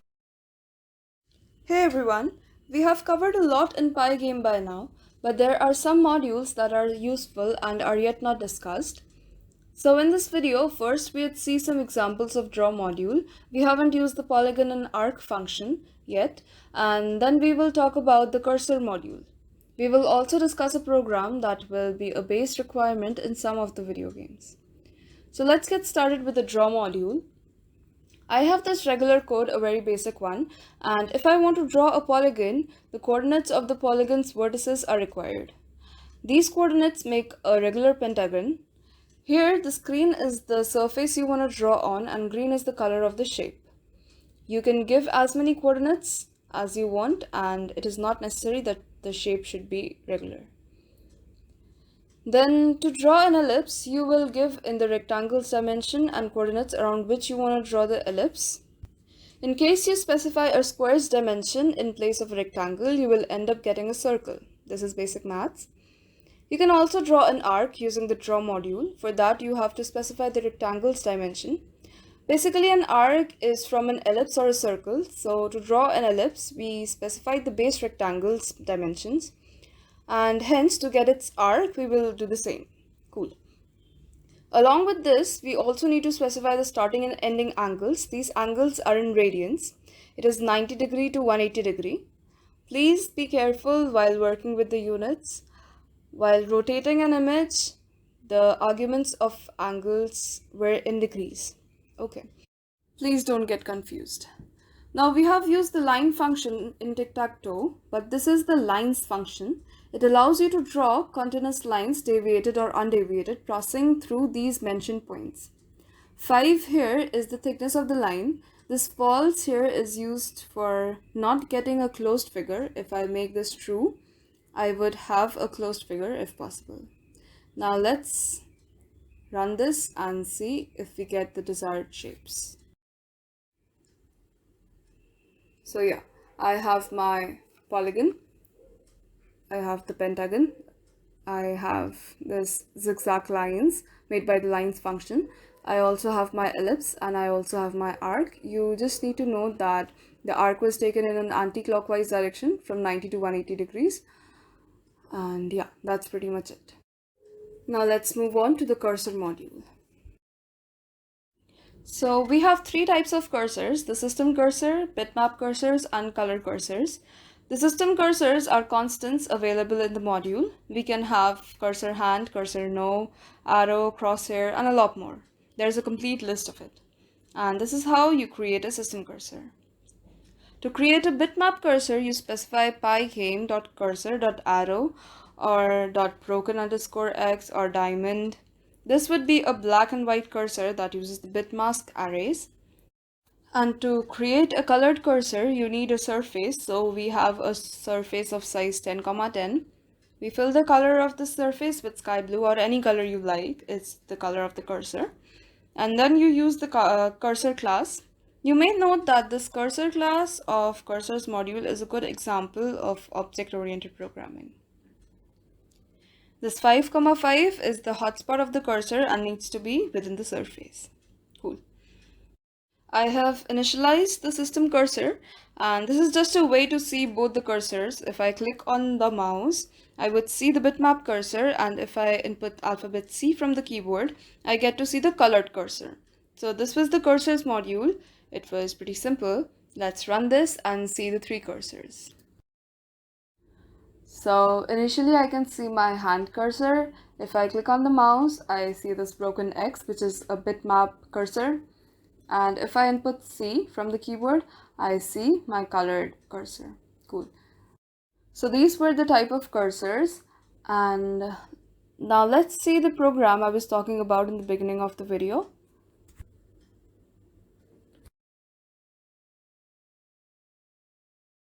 So this program lets you move a picture along your cursor, and it is very useful when you want to move a figure in a video game using a mouse. So for that, you would need to load the image. We have done this many times now. It should be easy to understand. And then I have my rectangular object for my image. I have this moving boolean to save the cursor's state. Now in the events loop, if my event type is mouse button up, like I have released the mouse, moving becomes false. If it is mouse button down, then moving is true, and I would check if the event's position, my cursor is inside the image surface. That is the rect object. And if the mouse touch is in motion and moving is true, I would move my rectangular surface along with my cursor or mouse. That is my event. So if I run this, I should see an image that would move along my cursor. Let's see if that happens. So yeah, I see my image moving along with my cursor. As I move the cursor, the image moves along with it. And this is very similar to the moving object program that we did. But that time we took inputs from the keyboard. This time it's the mouse we are using. And that time we used a figure. We made our own figure using the draw module. This time we are moving an image and we have loaded an image. So this was pretty much about this video. Thank you. Hey everyone, we have seen several applications of the Pygame module by now. In this video, we'll try to make designs on screen using the keys, the arrow keys. From now on, we'll make programs that are simple and quick, but will help us get a better idea of the Pygame module. The more you practice, the more you see the applications of the Pygame module, the more you'll get comfortable with it. So let's get started. I'll import the Pygame module. I'll write import Pygame and then I'll initialize it. Then I'll set up the screen. I'll write pygame.display.setMode and I'll set up the screen size to be 500,500. It fits perfectly in my window. And then I'll also set up a caption. The caption would be design, since I'm drawing a design using the arrow keys. I'll do set caption and write designs. Then I'll write the while loop. Don't worry, I'll get to the main code later. I really like to set up the basic structure first, then get to the main code. So while true, I'll do the for loop then. For events in pygame.event.get, I access the queue like this, the events queue. Then I'll set up the condition if event type, events.type equals pygame quit. Then I'll call the pygame quit function and also quit. So this was the basic structure, the main three basic steps that we write in any Pygame program. Now I'll get to the basic code, the main code. So if I'm saying I want to use the arrow keys to draw a design while I move an object, so it should make sense to you that I'll be using the code. I'll be writing something similar to the moving object code. Okay, so if I'm saying I want to move an object that would leave a trail and that would draw the designs, so I need to describe my figure. So I'll set up the initial position. So let me take x, y, two variables, and set up the initial position to be 100, 100. You can take any position. You can take 50, 50 or 10, 10. Then I'll set up the width and height. I'll describe the size, HEIGHT. The width and height can be 10, 10. Then I'll set up the speed by which the figure should displace each time we press an arrow key. So let it be 10. I'll also give in a delay. I'll write pygame.time.delay of 10 milliseconds in the while true loop, so that we can observe our object moving properly and it does not rush. I hope you can recall this code as we are writing it and you're on the same page as I am. Then we'll describe a variable key, which would be a list. It would be a sequence of booleans that would keep the state of all the keys on the keyboard. So how do I do that? I'd write pygame.key.getPressed, and this would be a sequence of all the states of the keys on the keyboard. And this is how I know which key was pressed, and accordingly I'll use it for the further setup. So now I'll set up my conditions. If I press the up arrow key, I'll write key pygame.k_up. So that would give me the state of the up button. And I'll also write, since I am going up, I'll write y should always be greater than 0. Okay, and I'll decrement y by the speed value since I'm going up. Okay, similarly for down button, I'll write pygame.k_down, and y should be less than the screen size, that is 500 minus the height. Cool. I'll increment y now. Since I'm going down, I'll increment y by speed units. Now I'll do the same thing for the right and left key, pygame.k_left, and x. Now I'll talk about x because I'm pressing the left key. X should be greater than 0 always, and I'll decrement x by speed units. I'll do the same thing for the right key. I'll write pygame.k_right, and x should be less than 500, my screen size minus the width. Okay, then I'll increment x by speed units since I'm going right. Okay, I hope you remember how we accessed that key list. We use the constants, the key constants. Okay, and yeah, cool. I hope you remember this. I hope you can recall all this. Then I'll draw my figure. I'll do pygame.draw dot rect. I'll take a simple rectangle. Screen is the surface I want to draw on. Then the color would be white. It looks good on black background. And then the rect values would be the initial coordinates and its size, width and height. Fine. Then I'll update this complete thing.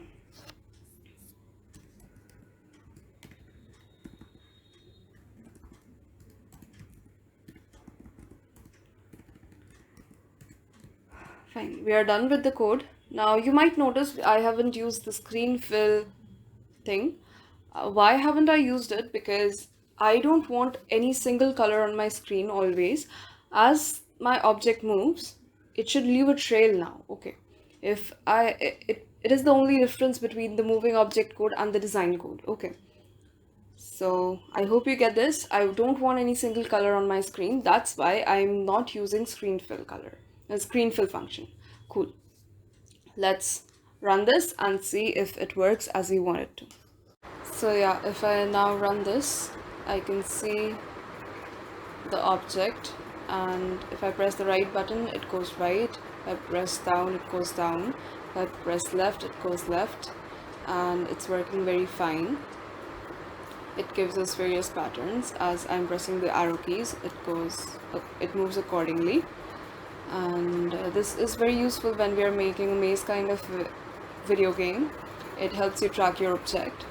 I hope you got whatever we did in the program. I hope you were able to recall the things. Thank you. Hey everyone. So today we're gonna do something new. We're gonna display the text that the user inputs. So basically whatever we type in, we're gonna see that on the Pygame window. We won't use any new module. It's just the utilization of the available modules, whatever we have learned till now, as per the program's requirements. So let's get started.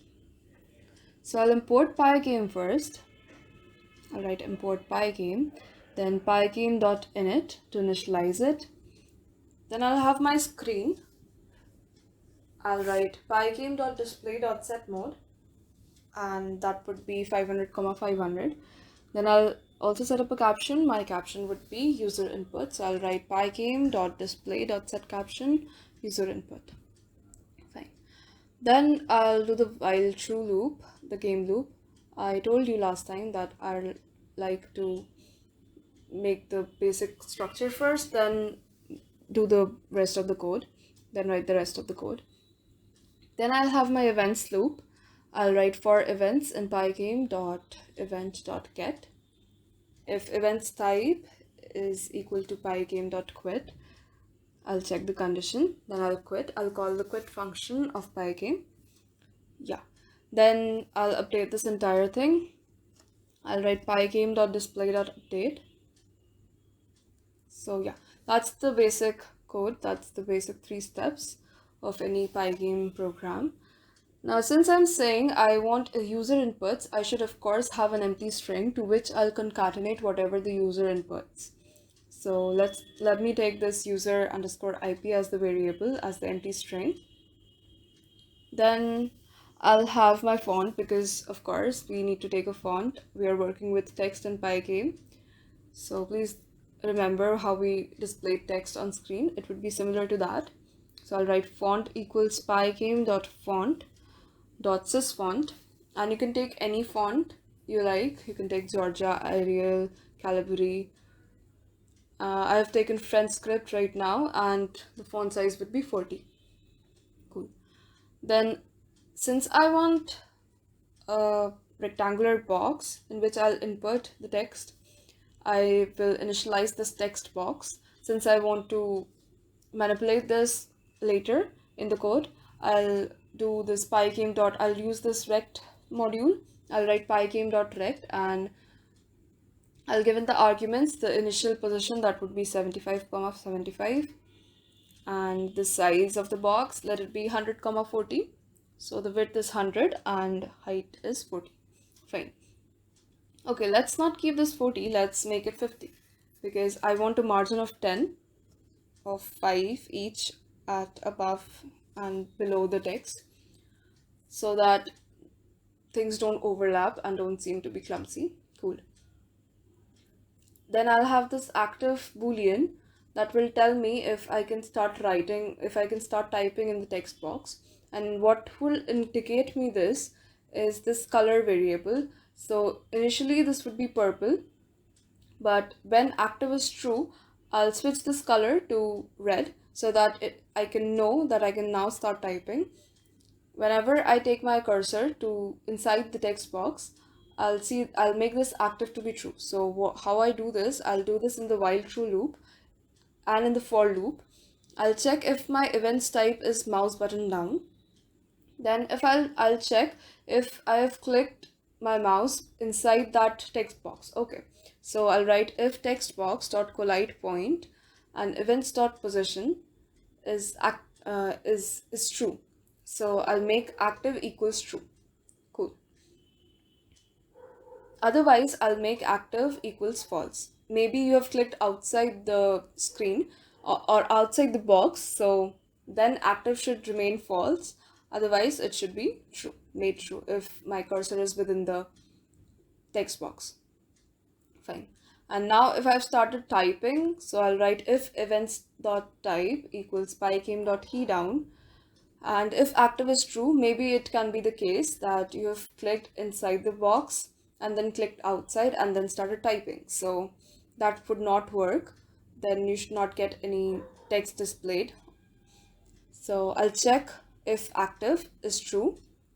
And then I'll have these two other conditions. If I press backspace, so I'll write if events.key equals pygame.cabe underscore backspace. I'll slice the string. Okay, I hope you know about list and string slicing in Python. So what I'll do is I'll make this user underscore IP string as a sliced string. I'll slice the last character out of the string. And how do we do that? We mention the stop index to be -1. So the last character is removed now. Else, if we do not press backspace, we give any keyboard input, we concatenate that Unicode. Okay, so I don't need to make several cases for this, that if I've pressed this key, I should append this or concatenate this to the string. I would just write events.unicode. So it is very convenient. Then I'll fill my screen with a color. You can take any color. I'll write screen.fill. I'll take pink. And now it's time I set up the color and get my indications that I can start writing or not. So I'll say if active is true, I'll take the color, I'll assign the color variable, the color red. And if it is not, if active is false, I'll write else color is equals to pygame.color purple. Cool. Then I'll draw my rectangle. So I need to see a box. I need to visualize a box. So I'll write pygame.draw.rect. And I want the screen to be the surface on which I draw. And then I'll have this color variable, the color of the box. Then the parameters of this rectangular box are given by text box. Cool. And you of course need to mention this width, otherwise you'll see the entire box to be of the purple or red color according to the situation. I don't want that. I just want the border to be of some color. Fine.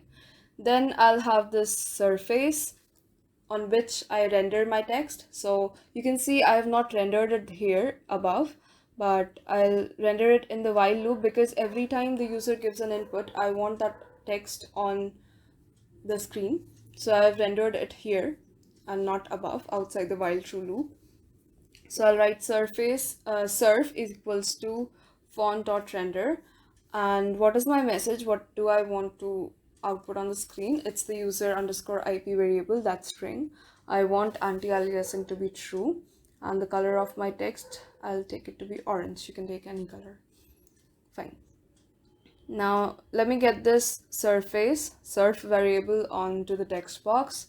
So I'll do screen.lit, and what I want to get on which surface, I want to get surf, this text, on my text box, and I'll have a margin of 5 units so that things don't overlap. So I'll write text box dot x. So I've accessed the initial x position, x coordinate, and added 5 to it, and then I'll write text box dot y. So I'll increase the y coordinate by 5 to have a margin of 5 units. And then yeah, then I'll also do this thing. Let me write the code first, then you might understand.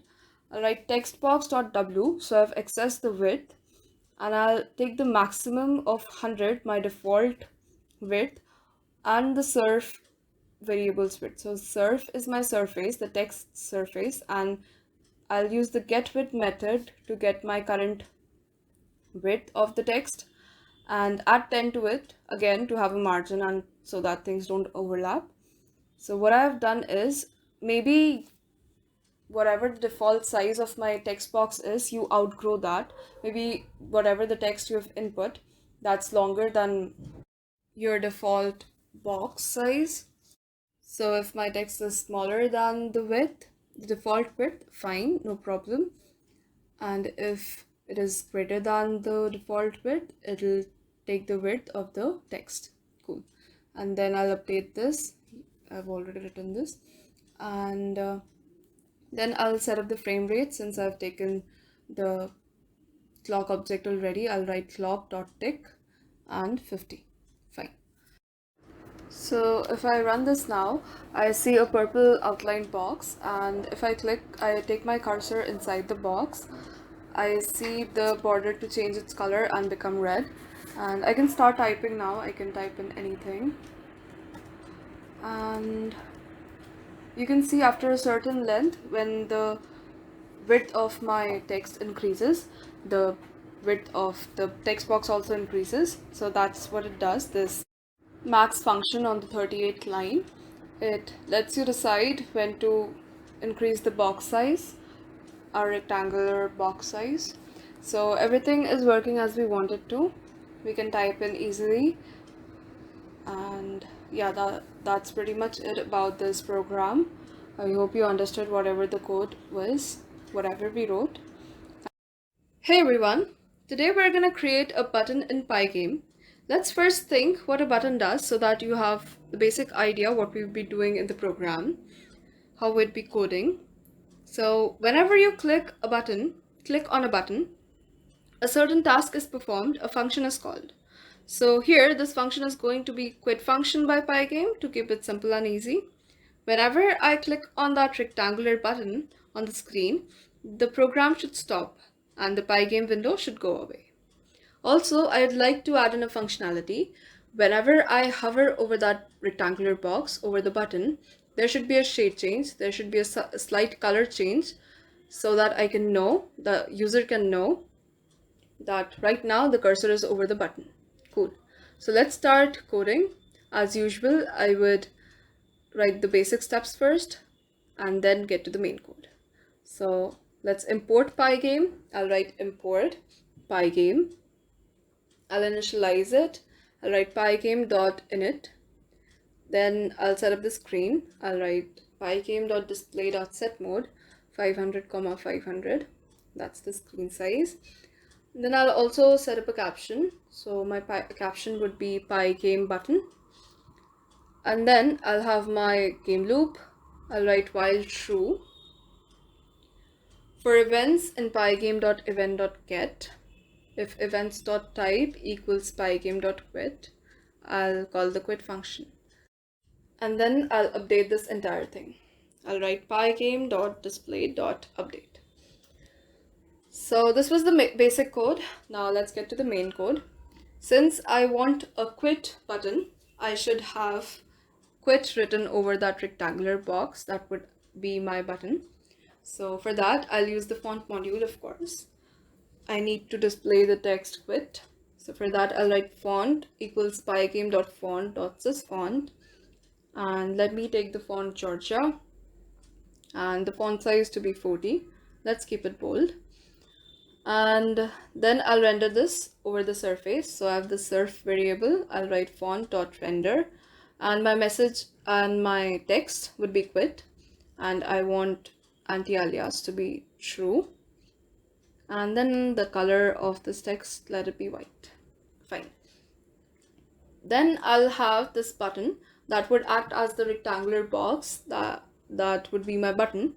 So I'll initialize its initial position and its size. So I'll write pygame.rect, that its initial position be 200, 200, kind of in the middle of the screen, and its size be 110, 60. So its width is 110 and its height is 60. Fine. Then I'll fill my screen with some color. You can take any color. I've taken pink. Then inside this for loop, I'll put in this mouse button functionality. I'll check if my events type is mouse button down, if I'm using my mouse, and check that my cursor is inside this button, this rectangular box. Okay. And how would I do that? I'll write if button.collide point in brackets, the argument would be events.position, and then I'll call the quit function. I'll write pygame.quit. Fine. So this is how I checked if my cursor is within this rectangular box, is over the button, and if it is so, if it has been clicked, then I'll call the pygame quit function. Fine. Now, since I wanted to add that color change functionality, that hovering and shading functionality, I'll get my mouse position, I'll get my mouse coordinates, the cursor's coordinates. So I'll write a comma b equals pygame.mouse.getPosition. So a would be the x coordinate and b would be the y coordinate. To avoid confusion, I've taken a and b because we'd be already using the x and y coordinates of my button, that rectangular box. So let's not have any confusion. So my mouse coordinates, the x coordinate of my mouse is a and the y coordinate of my mouse is b. Fine. Now I'll check if this mouse coordinates, if these mouse coordinates are within my box. So for that, I'll write if button.x, the x coordinate of my rectangular box, is less than equal to a, the x coordinate of my cursor, is less than equal to button.x, which is the x coordinate of my rectangular box, plus 110, that is the size of my rectangular box, that button. Fine. And also I want button.y, the y coordinate of my rectangular box, to be less than or equal to b, the y coordinate of my mouse, of my cursor, to be less than or equal to button.y plus 60. So the y coordinate of my rectangular box plus 60, because that's the height. Fine. I hope you can visualize this, you understand this. And then if it is so, I'll draw a rectangle. I'll write pygame.draw.rect, and screen is the surface I want to draw on. I'll give in this color. This is a lighter shade of gray, and the rect value is given by button. Fine. And else, if it is not so, if the cursor is outside this button, then I'll give in this color a darker shade of gray. That's the default color. Fine. And then I'll get my text on the surface button by using blit. So I'll write screen.blit. Surf is the surface of the text, and this is for having margins. For I've done +5 with the button's initial coordinates so that I have a margin and things don't overlap. The text doesn't overlap with the borders. Okay, then I'll update. So I've already written that. Let's run this and see if my button works.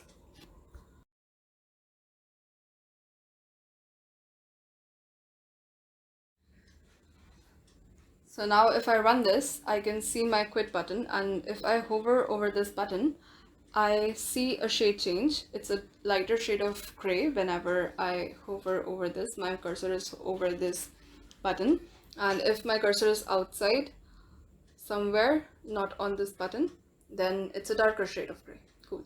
So if I click on this button, the program should stop. Let's see if that happens. Yeah, so the window went away and the program stopped. So I call the quit function using this button. You can call any other function. You can call in the function to play a song. You can call in the function to display a text.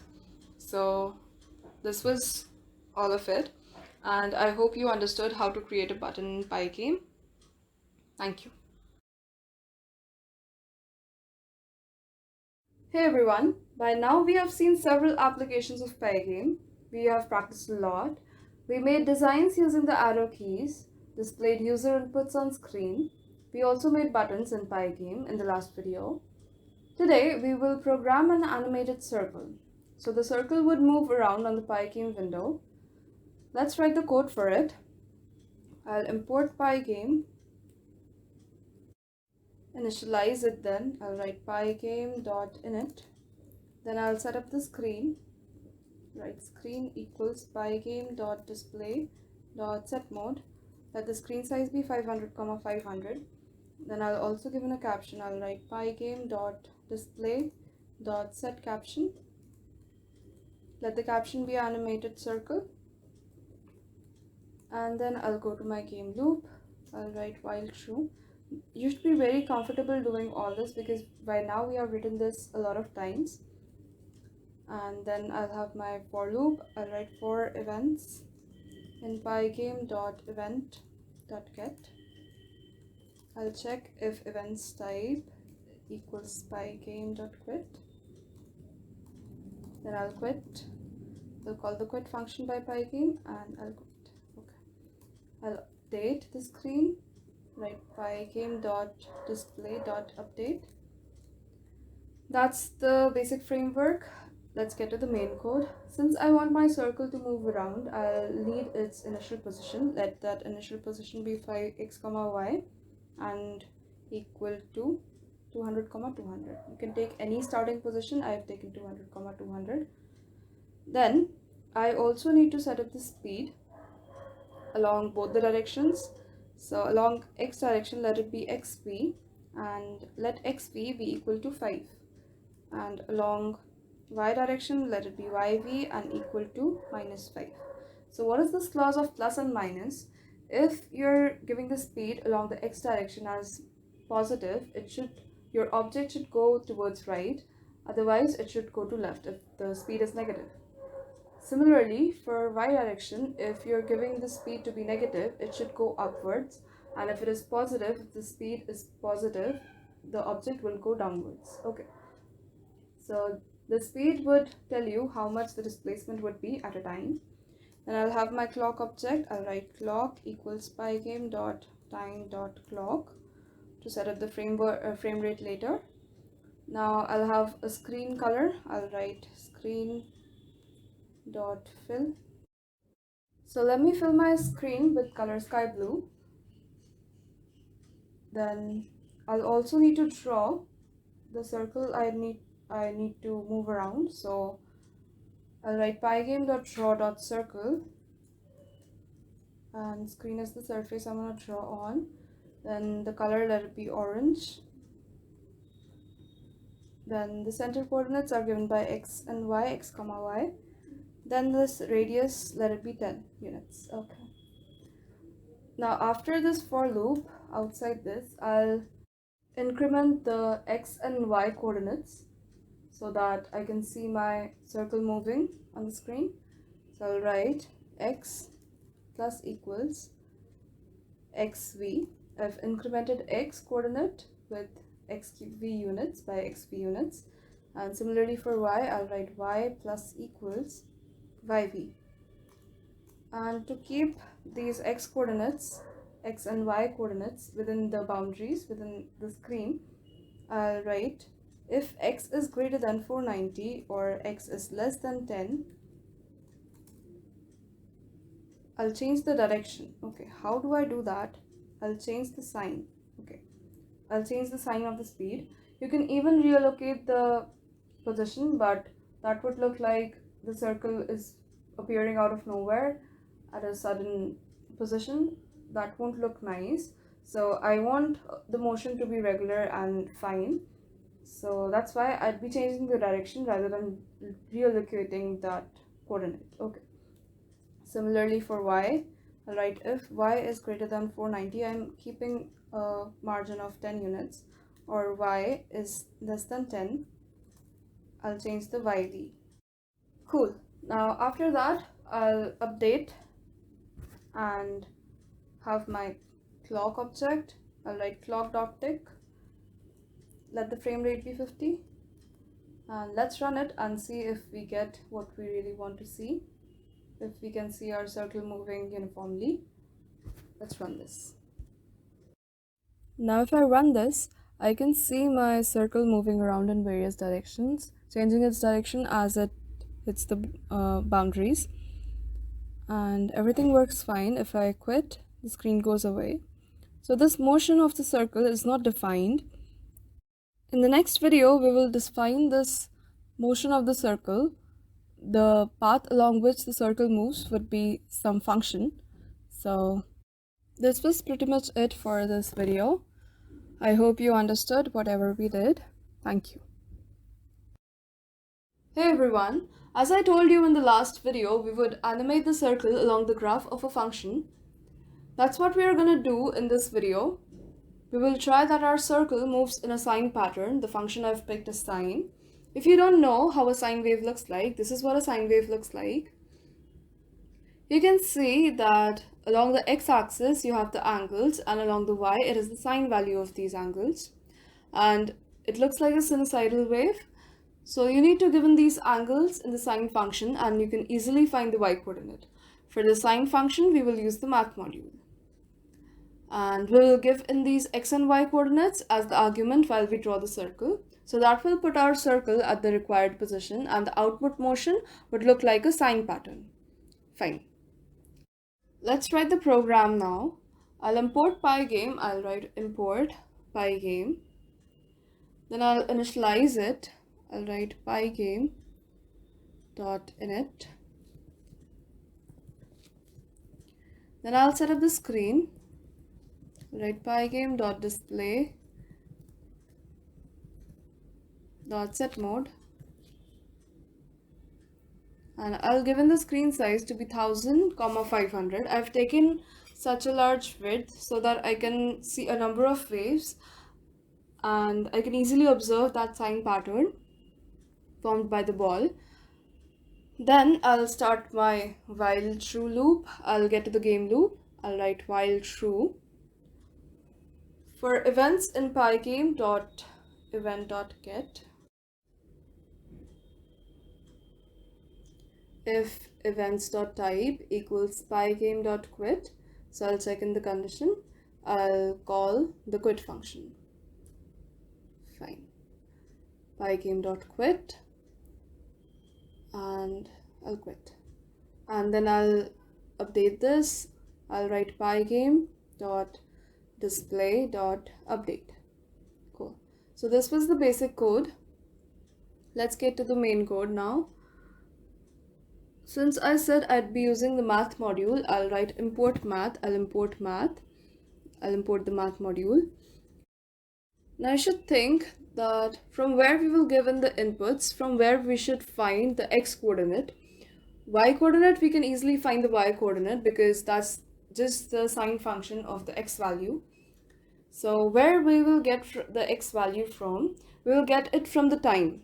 Okay, but you might say that if we get the running time of the program, then it will exceed continuously and we won't see our ball once it has passed our screen. For that, I'll use the modulo operator.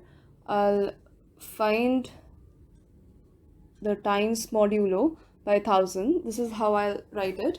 So the getTicks method gets me the amount of time for which the program has been running right after initializing Pygame. Otherwise, this won't work. If you haven't initialized Pygame, this won't work. Okay, and I'll also divide it by a number. I'll divide it by 3 so that I can get a slower speed. The ball doesn't run away. And I can notice that the ball moves in a sine pattern. Fine. Then let me put this x equal to t. Okay. And for y, I will put it into the sine function. So I'll write math.sine t by 50 into 100 plus 200. Okay, so I've divided it by 50 for the wavelength. So I want to keep shorter wavelength so that I can see many waves and I can easily observe the sine pattern.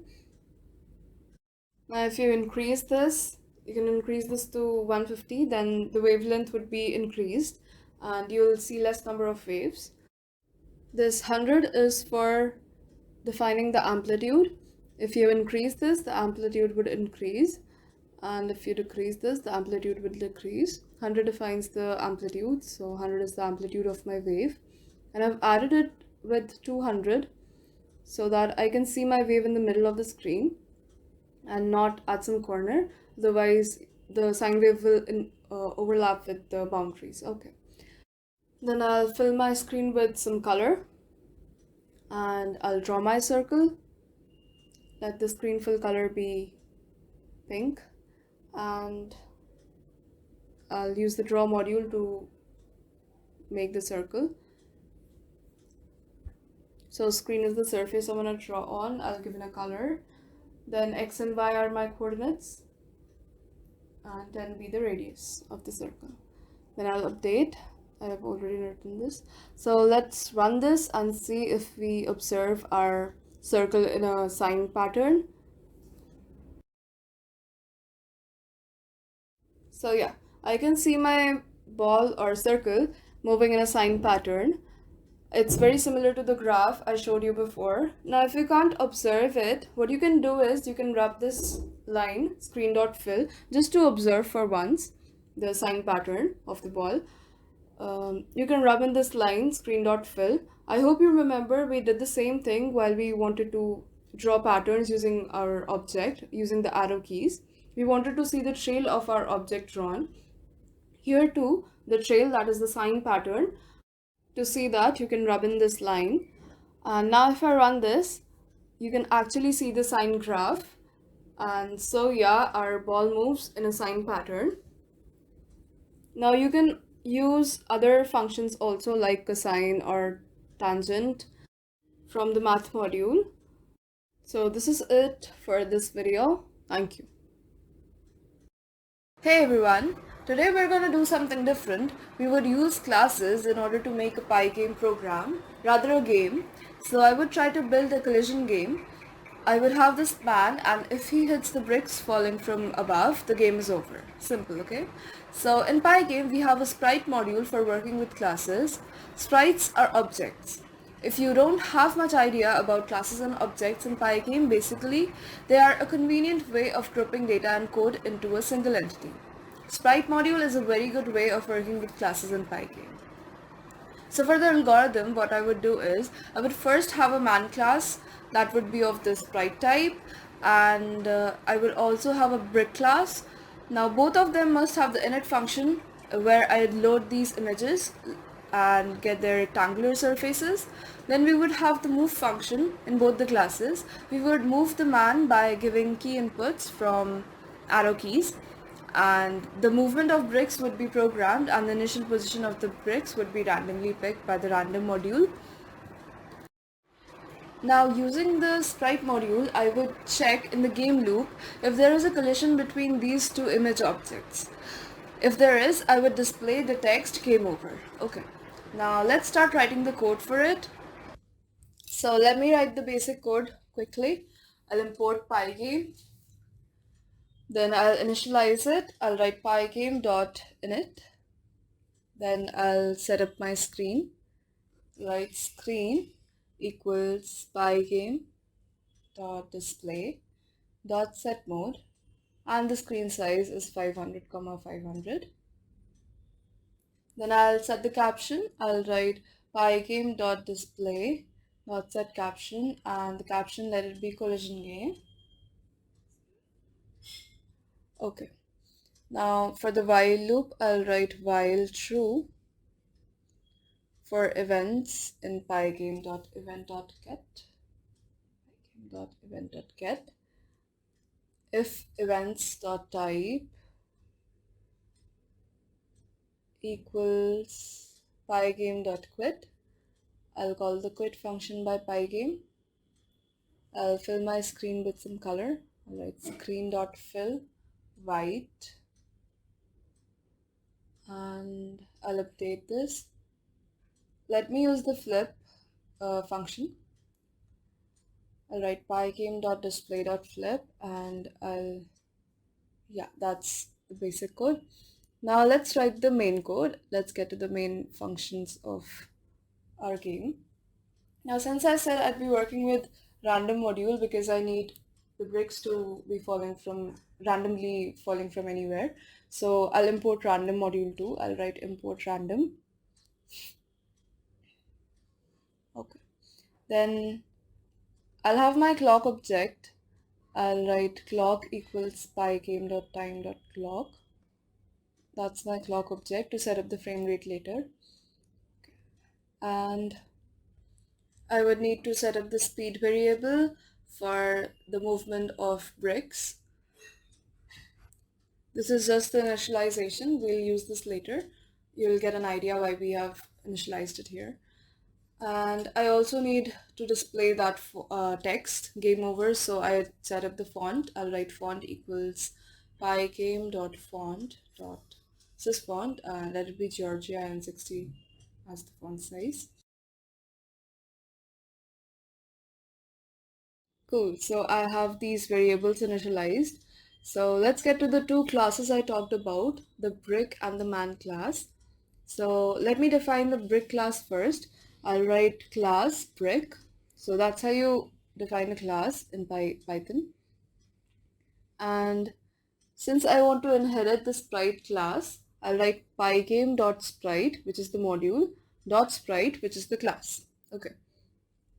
Sprite is the class in this sprite module. Okay. So it might be confusing in the beginning, but just try to think and understand. You'll get a hold of it. Okay. Now I'll have this init function. I'll define init. I'll write def underscore underscore init underscore underscore and self. Okay. So I'll inherit this sprite class. So I'll write super.init. Super.init.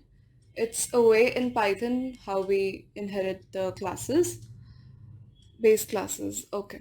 So now I'll load my image. I'll write self.image equals pygame.image.load. You should have a little basic idea of classes in Python, otherwise it might be too much for you to handle for now, because we are already working with Pygame, that is new for you, and then we are again having a new thing that is classes. So you might not get comfortable with it. So please try to understand the classes first and then get to the Pygame code. Fine. So I'll write self.image equals pygame.image.load. So my image is in collision folder. It's just how we displayed an image in Pygame earlier. Just the difference is that right now we're doing this in a function inside a class. Okay. Then I'll scale this image of mine. I'll write self.image equals pygame.transform.scale self image. What I need to transform, what I need to scale is the self image, and I need to scale it to size 40,40. Okay, then I need to get the rectangle, so I'll write self.rect. These are just variables but of brick class. So that's how you write it. I'll write self.rect equals self.image.getRect. I got the rectangular surface and I need to define the center. So my center would be randomly picked for these bricks falling from above. So I've used random.randint. 40 comma 500 minus 40, I've kept margin of 40 either side just so the boundaries and the bricks don't collide, they don't overlap. Okay, and yeah, then I'll define the move function for the movement of the bricks. How they have a motion, right? They are falling from above. So how I'll do it, I'll write self.rect.move in place, and the arguments are 0 comma speed. So my speed was 5, and I'm just giving a speed in the y direction because I want it to fall from above, and there should not be any movement along the x-axis. The brick is just falling from above directly towards the ground. And move in place, what does move in place does is, from an object's coordinates, it moves it with respect to that position, what the speed we have mentioned. Okay, so like if the coordinates right now are 400 comma 400, and I've mentioned 0 comma speed as the move in place arguments, after this function is called, the final coordinates would be 400 comma 405. Okay, I hope you get what I'm trying to say. And I'll put in some conditions that once the brick has traveled the entire screen and not hit the man, okay, then what should happen? I'll write if self.rect.top is greater than 500. Now I just quickly wanted to show you what this rect top and dot center means, which coordinate of the entire rectangle I'm talking about. You can see it in this picture. So I hope you get the idea what is dot top, which coordinate I am talking about, and what is dot center. There are two different coordinates of the rectangle. Okay.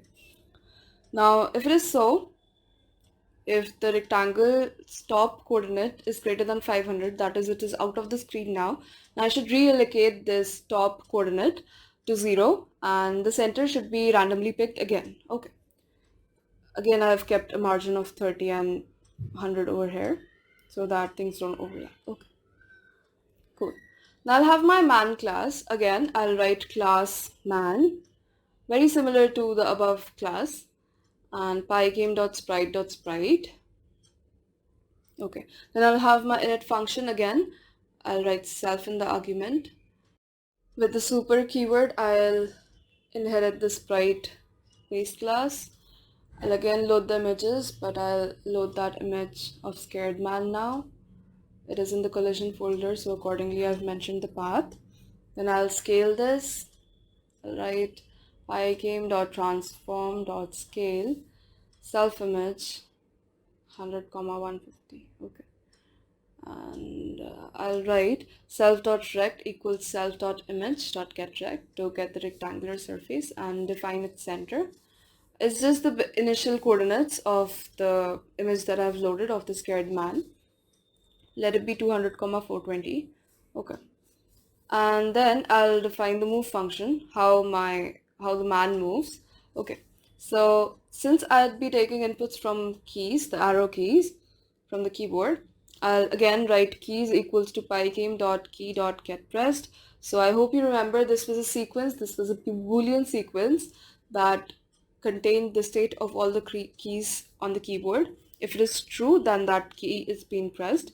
Now I'll check if keys pygame.k underscore left. Then I'll write self.rect.move in place minus 5 comma 0. So I want to move it towards the left. Okay, so I'm subtracting. We discussed this earlier in earlier programs.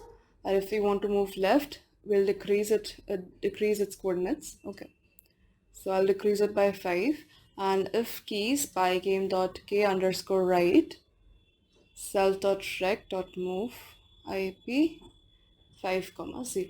Okay, so if it is if I've pressed the right key, if the user has pressed the right key, the man will move towards right with 5 units. Okay, now I'll declare objects of this man and brick class. M1, I'll write M1 equals man and B1 is equals to brick. So this is how we declare objects in Python of a class. So these are my two objects. Okay, and now I'll have a variable bricks. I'll write equals pygame.sprite.group. So I'll declare this bricks to be a group. Okay, so what a group is, it's a sprite module functionality. It's a container class to hold and manage multiple sprite objects. Okay, now to this group, I'll add b1. Okay, so this is a bricks group. Okay, and to that I've added b1, that object, that brick object. Okay, now I'll have another class in which I'll put everything, all the objects that I've declared. Okay, now all sprites equals pygame.sprite.group. Again, this is another container class. Okay, and I'll add hem1 and b1 to this group. You'll get it in a minute why I have declared these groups. Okay, bricks and all sprites. Now let's get to the while true loop. Now for entity, in all sprites, screen.split, entity.image, comma, entity.rect, entity.move. Okay, what I have done is I'll traverse all that is there in the all sprites group. That is why I've declared all sprites variable, because I need to put each of those objects on the screen. So that is how I've done it. I'll write screen.split, entity.image, entity.rect. So I've got that image on that rectangular position on the screen. Okay. Now entity.move, I've called onto that move function in the respective classes, and according to the move function, my objects would move, my images would move. And I'll also, now is the main part, I'll check if that sprite objects collide with any of the other object. Okay, so I'll write if pygame.sprite, because it is a sprite module function, dot sprite collide any. It's a simple test if a sprite intersects anything in a group. Okay, so m1 comma bricks. Okay, m1 is the man. We have only one man, but we'll have a number of bricks. Okay, and then if it is so, if this returns true, then I'll render the font that I declared above. I'll write text equals font.render. What is my message? It is game over. I want anti-alias to be true, and the color, let it be orange. Fine. Then I'll get this on the rectangle. So text rect equals text dot get rect center. That will be 500 double slash 2. 500 double slash 2. Okay. So I got this text at the center of the screen, and I'll use split again to get this text on the rectangle. I'll use dot flip function so that I can update this. And just so I can visualize this text, I can see this text that the game is over. I'll use this time module. I'll write time.sleep for 2 seconds so that I can see that the game is over, and then I'll quit. Okay, otherwise you'll just see the game over text is blinking and going away and the screen goes away. Okay, that wouldn't look good. So I'll also need to import time module. I'll write import time. Yeah, that's it. So I'll also need to set up the frame rates. I'll write clock.tick and 40, let the frame rate be 40. Okay. Now let's play this game and let's see if everything works properly as we have defined.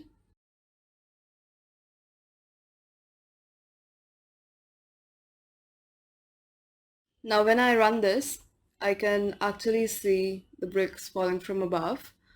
I can move the man using the left and right arrow keys. I guess the speed is a little slow, so let me change the frame rate to 60 so that the game becomes a little fun to play and a little complex. So the bricks are now falling faster, and when the man and the brick collides, the game is over. I have this text and the screen goes away automatically after 2 seconds. Cool. So this was it for this program. And you can also think about how you'd gradually increase the speed. So you can think of levels. For that, you might need to declare some user events. Please think about it. Please look for what you can do. And this was it for the program. Thank you. Hey everyone, today we're gonna talk about another general function of a character in a video game.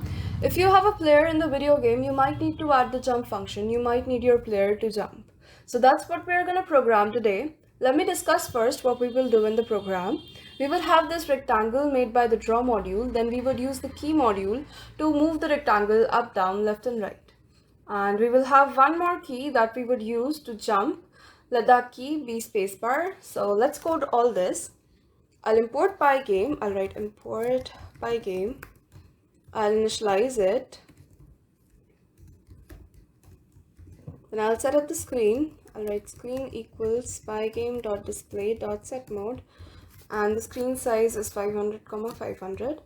I'll give in the caption. I'll write pygame.display.setCaption and let the caption be jump. Then I'll do my while loop. I'll write while true for events in pygame.event.get if events.type equals pygame.quit.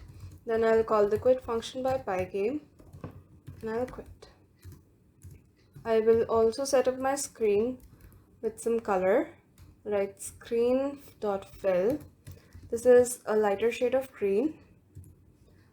And then I'll update this. I'll write pygame.display.update.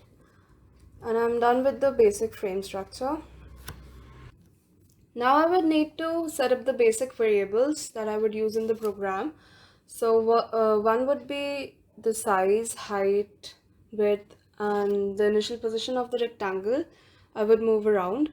So you can use the rect class, or you can initialize the parameters just by taking variables.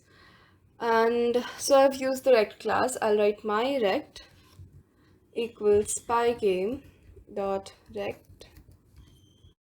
Let the initial position be 200, 200, and the size, the width be 10 and height be 20.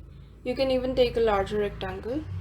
Then I'll have the speed variable, let it be 5, the amount of distance the rectangle travels at once. And I'll have this jump variable, which would be a boolean. I'll set it up to false so that I can know when the object has to jump or not. You'll get the use of it later in the code. Then you have this jump c variable, which is equal to 10. I'll put this equal to 10. This is the jump speed, the amount of distance it travels at once when you jump, or you will click the space bar. So we will use this later in the code. Now inside this while loop, I will define the movement of the rectangle drawn. I'll write keys equals pygame.key.getPressed. So keys is a boolean sequence, as we have discussed a lot of times by now. It stores the states of the keys on the keyboard as true or false. If the key is pressed, its state is true. Now accordingly, I will check in which direction the object should move. This is exactly the same thing as we did in moving an object. So try to write this piece of code yourself. It would help you practice. Now I'll check for the left arrow key. If the left arrow key was pressed, I'll write if keys in square brackets pygame.kleft.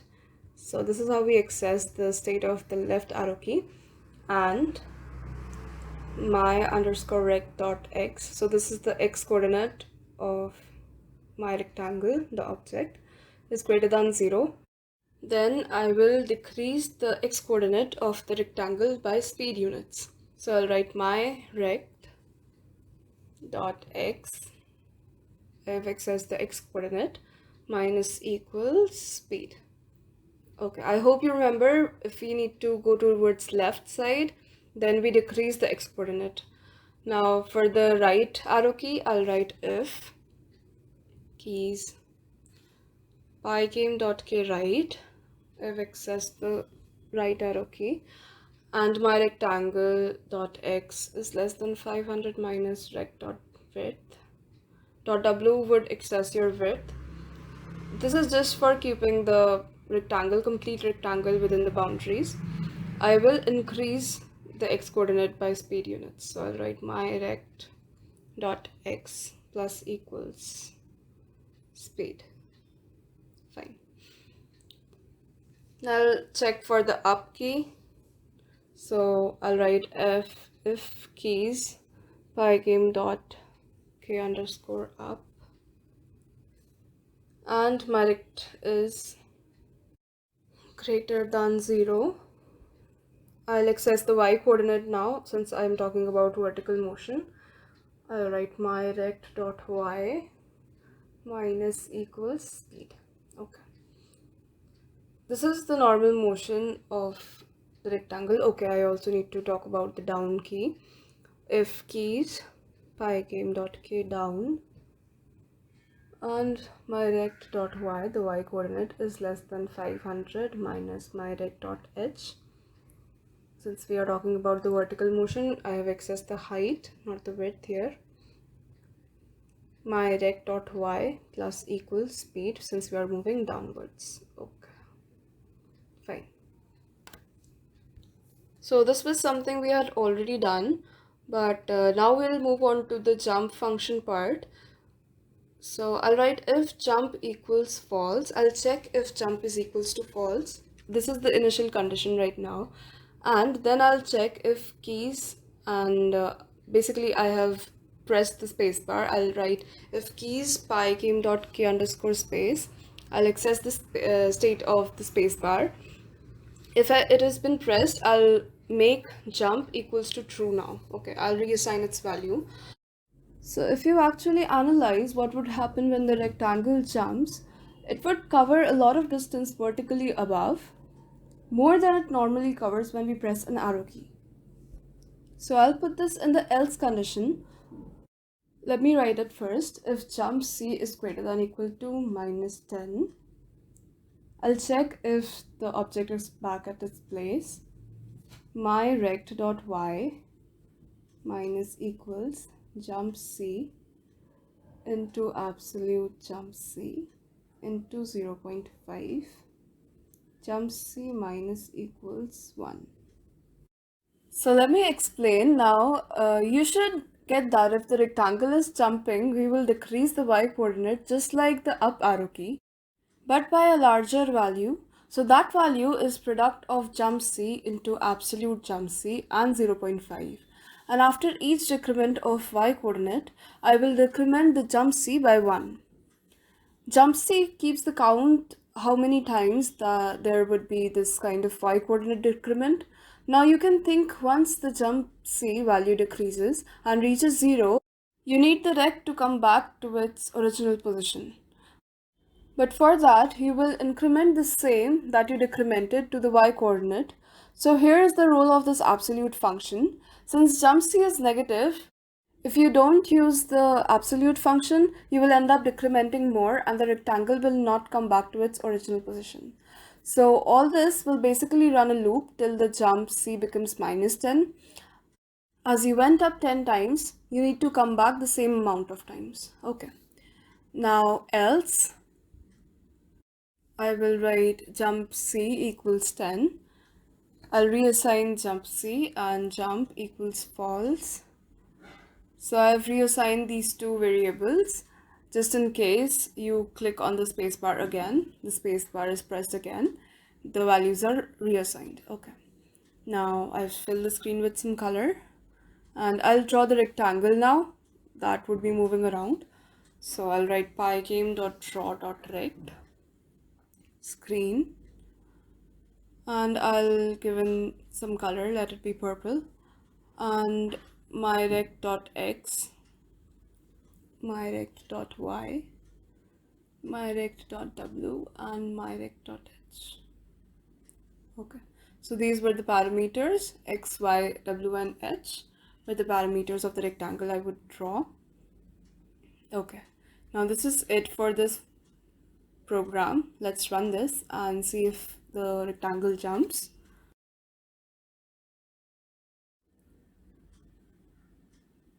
So here's the rectangle I made.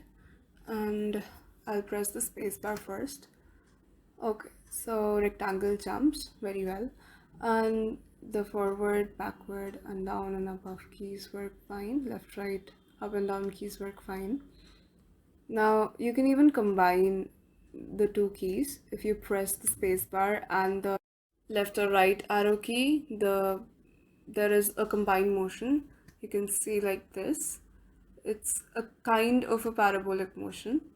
Okay, so yeah, this was it for the program, and I hope you understood whatever was done. Thank you. Hey everyone, today we're gonna again display text on Pygame window, but in several lines. So that would make use of some basic Python, but with Pygame. So that's going to be a little different than what we usually do to display text on screen. Let's get to the code right away. I'll import Pygame. I'll initialize it. Write pygame.init. Then I'll set up the screen. I'll write screen equals pygame.display.setMode and let the screen size be 800, 500. Then I'll give in the caption. I'll write pygame.display.setCaption. Let the caption be text. Then I'll get to the while loop. I'll write while true for events in pygame.event.get if events.type equals pygame.quit. Then I'll call the quit function by pygame and I'll quit. Then I'll fill the screen with some color. I'll write screen.fill and let it be pink. And then I'll update. I'll write pygame.display.update. So we're done with the basic structure. Let's get to the main code now. Since I want to display some text, I need to define that. So let me take this variable text. Let it be equal to a string. I will write hello everyone /n. So I need to indicate that there is a new line beginning. We are trying to display text on Pygame window. Okay, so that's my text. That is what I want to display on the screen. Since I want to display the text like usual, I'll have this font variable. I'll write pygame.font.sysfont and let the font be ink free. You can take any font and the font size be 60. You can take any font size. Now just think what would be different while rendering text in different lines. How would it be different from just displaying text on screen? So when we display text on screen, usually you might have noticed if the sentence is a bit long, it runs out of the screen and it is not visible. So we need to check after rendering each word on screen if the screen is ending here. If not, we can print the next word in the same line, else we would move to the next line. Okay, so for that, I would need to define this display text function. I'll write def display underscore text and I'll give in the argument surface, on the surface on which I want my text, then the text, the message I want to see on the screen, the position, POS, the starting position of my text from where I want my text to start, the font of the text, and the color. Okay. So in this function, I would get the words separately in a list and render them one by one while checking the screen's ends. Okay, so for that, I'll have this collection variable. I'll write collection equals for word in text dot split lines. So what I have done is this text dot split lines would split this text, the message you have passed into the argument, into several lines, into several elements of a list. So hello everyone would be one element of the list, and we are trying to display text on Pygame window would be another element of that list. That's what we have, and we would be traversing this list. So it has two elements right now, and then to get each word here, what I'll do is word dot split. I'll give in the argument as the space, and I'll put this entire thing in square brackets so that it becomes a list. So basically this would be a 2D list, as the text split lines would already give you a list, and in that list you further use the split method that makes another list of words for each sentence. Okay. Now to give in space between different words, I will have the space variable. I'll write space equals font dot size.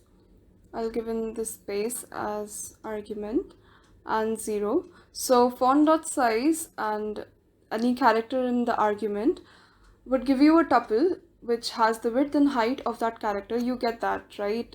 For a font, two characters would not possibly have the same width and height. So 0 would give you the 0th element of that tuple would give you the width, and the first element of that tuple would give you the height. Right now I am just working with the height because that is the amount of space I want to leave in between two words while rendering two words. So, okay, then I have this x comma y equals position. So this x and y would keep a track of current position, and it would be used for checking if the screen has ended and to move to the next line. Okay, now we'll traverse this collection 2D list. I'll write for lines in collection and for words in lines. Now I will render the text.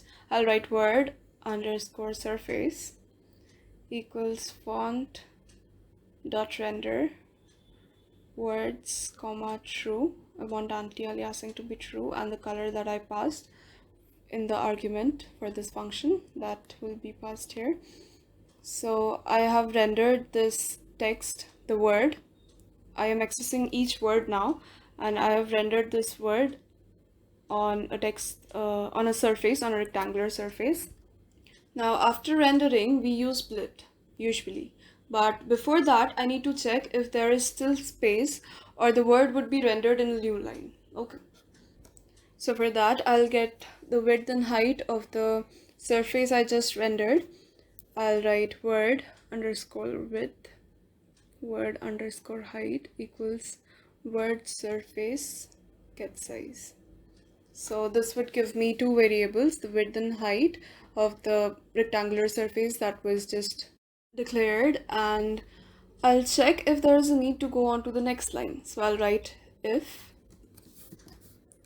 x plus word width is greater than equal to 800. So x was my initial position from where I wanted to start the text, and adding that to the word width would be like the entire width of the text. If it is greater than or equal to 800, now that position, that x coordinate, if it is greater than equal to 800, the width of my screen, okay, then what I'll do is I'll reassign x. I'll write x equals position 0, the x coordinate of the first word, and for y, since I want to go to the next line, I'll increment y by the word height. Okay, I hope you get it, that to move on to the next line, there is no such thing while rendering text on Pygame, any lines, no lines are there. So I'll increment y by word height, so that will give me a new line. Okay, now after checking the condition, I can use the blit function. I'll write surface dot blit word surface comma x comma y. So x comma y would be the position where I want this rectangular surface, this word surface, to be there, and so I got the rectangular surface on the screen. And to update x every time, I will increment it by the word width and space. That was the width of the space. Okay, so let me write this down. I'll write x plus equals word width plus space. Okay. Now outside this inner for loop, I'll reassign x. If the line is finished but there is still space, then you need to go to the next line. Okay, that's what a new line means.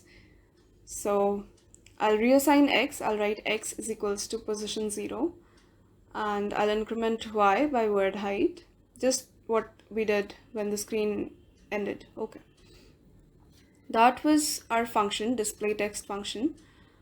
So inside this while true loop, I'll call on to this function. After screen.fill, I'll write display underscore text. I'll pass in the argument. Screen is the surface I want my text on. I have the message I want to print as text variable, so text would be that message, and I'll start from 20,20, that position. Then I have also declared the font variable, and let the color be purple for the text. Okay, so this was it for this program. Let's run this and see if we get the text in two different lines. So you can see that we have our text in two different lines. So after hello everyone, there is still space, but since I have a new line, so the next line was printed onto a different line. Okay, cool. So we got the text as we wanted it to. Now what if you don't have just two lines but a complete paragraph and you are out of lines? The screen height is completely filled. Here we managed to get the text on a new line when we were out of screen width. But what if we run out of height? You might think of resizing the screen. Think about this, try to write a program to solve this problem. I hope you understood whatever we did in this program. Thank you. Hey everyone, today we're going to discuss making custom user events. Sometimes while making a video game with Pygame, you might need to create a custom event. So we're going to make two user events, one that is initiated by the user and one that works automatically. So I'll have a rectangular object that will inflate to a certain size when I hover over it, and the other event would be the screen changing its color alternatively. Let's write the code for it now. I'll import Pygame. I'll initialize it. I'll set up the screen. Screen equals pygame.display.setMode. The screen size will be 500, 500. And then I'll also give in the caption. I'll write pygame.display.setCaption and let the caption be custom events. Then I'll get to the while true loop. I'll write while true for events in pygame.event.get if events.type equals pygame.quit. I'll call the quit function by Pygame and I will quit. I won't write screen.fill right now. I will do that later. There's a clause to it. I'll get to that later. And then I'll update this. I'll write pygame.display.update. Okay. Now outside this while true loop, let's get to the main code now. Let me define the two user events, two custom events. So let the color changing event be called color. I'll write color equals pygame.userEvent in capital and +1. So that is how you define a custom event. Then I'll have another event, the box crow event. I'll write box underscore crow equals pygame.userEvent +2. So that's the second event. So I've done +2. Okay. Now I'll set up the background color to white to check the next color of the screen, what color needs to be filled next. It will be used later in the color user event when we define it.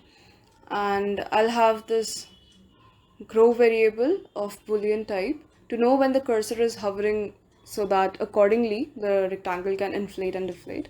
This also would be used in the box grow function. Since I told you I'll be having a rectangle, so let me define it. I'll use the rect class again. I'll write box equals pygame dot rect. Let the initial position be 255 comma 255 and the size be 40 comma 40.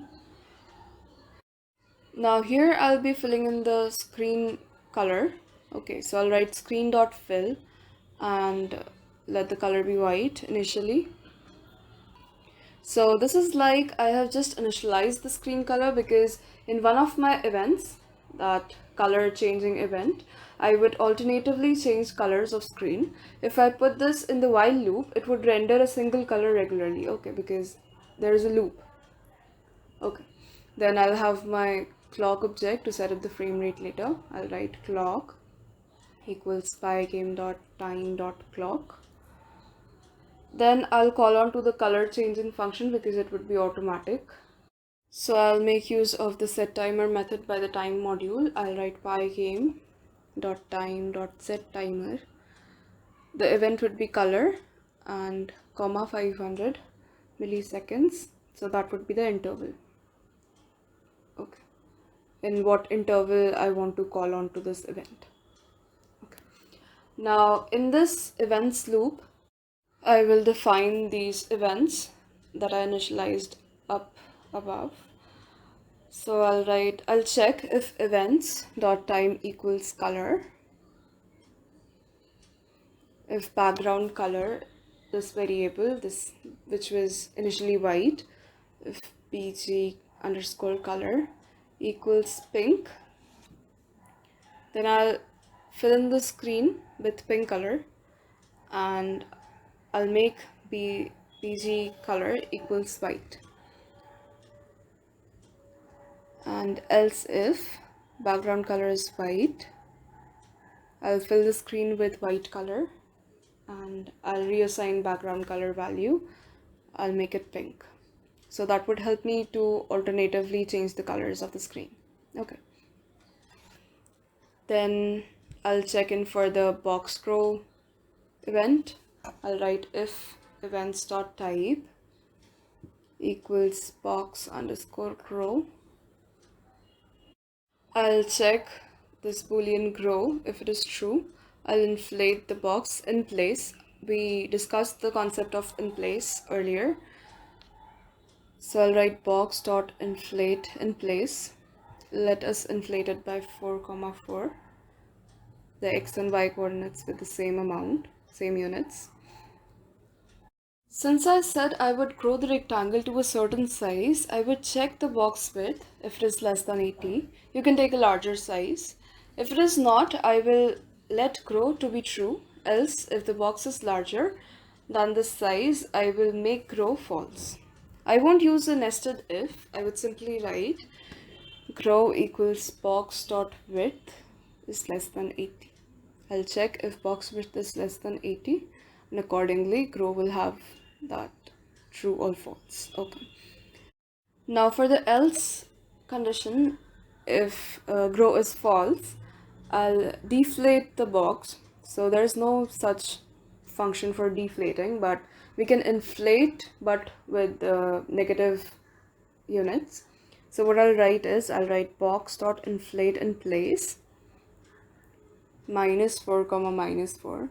So we'll be subtracting this 4 units from the x coordinate and I'll write grow equals box.width is less than 40. Now if the box decreases to a size of 40 or less, grow will become true again. Okay. Now since the box grow event should only be called when I hover over the rectangle, I'll write outside this for loop, I'll write if box.collide point. I can write this for a rectangle class pygame.mouse.getPosition in the arguments. This would be checking for the cursor's position. So basically I'm checking if the cursor is over the rectangle. What I'll do is I'll call on to this box grow event. I'll write pygame.event.post pygame.event.event, and I'll call on to box grow. Okay. After that, I'll draw my rectangle. I'll write pygame.draw.rect, and in arguments, green, orange, let the box color be orange, and box. That was my rectangle. And after this update function, I'll call on to the tick function to set up the frame rate. Let the frame rate be 40. Now let's run this code and see if we could really create some custom events.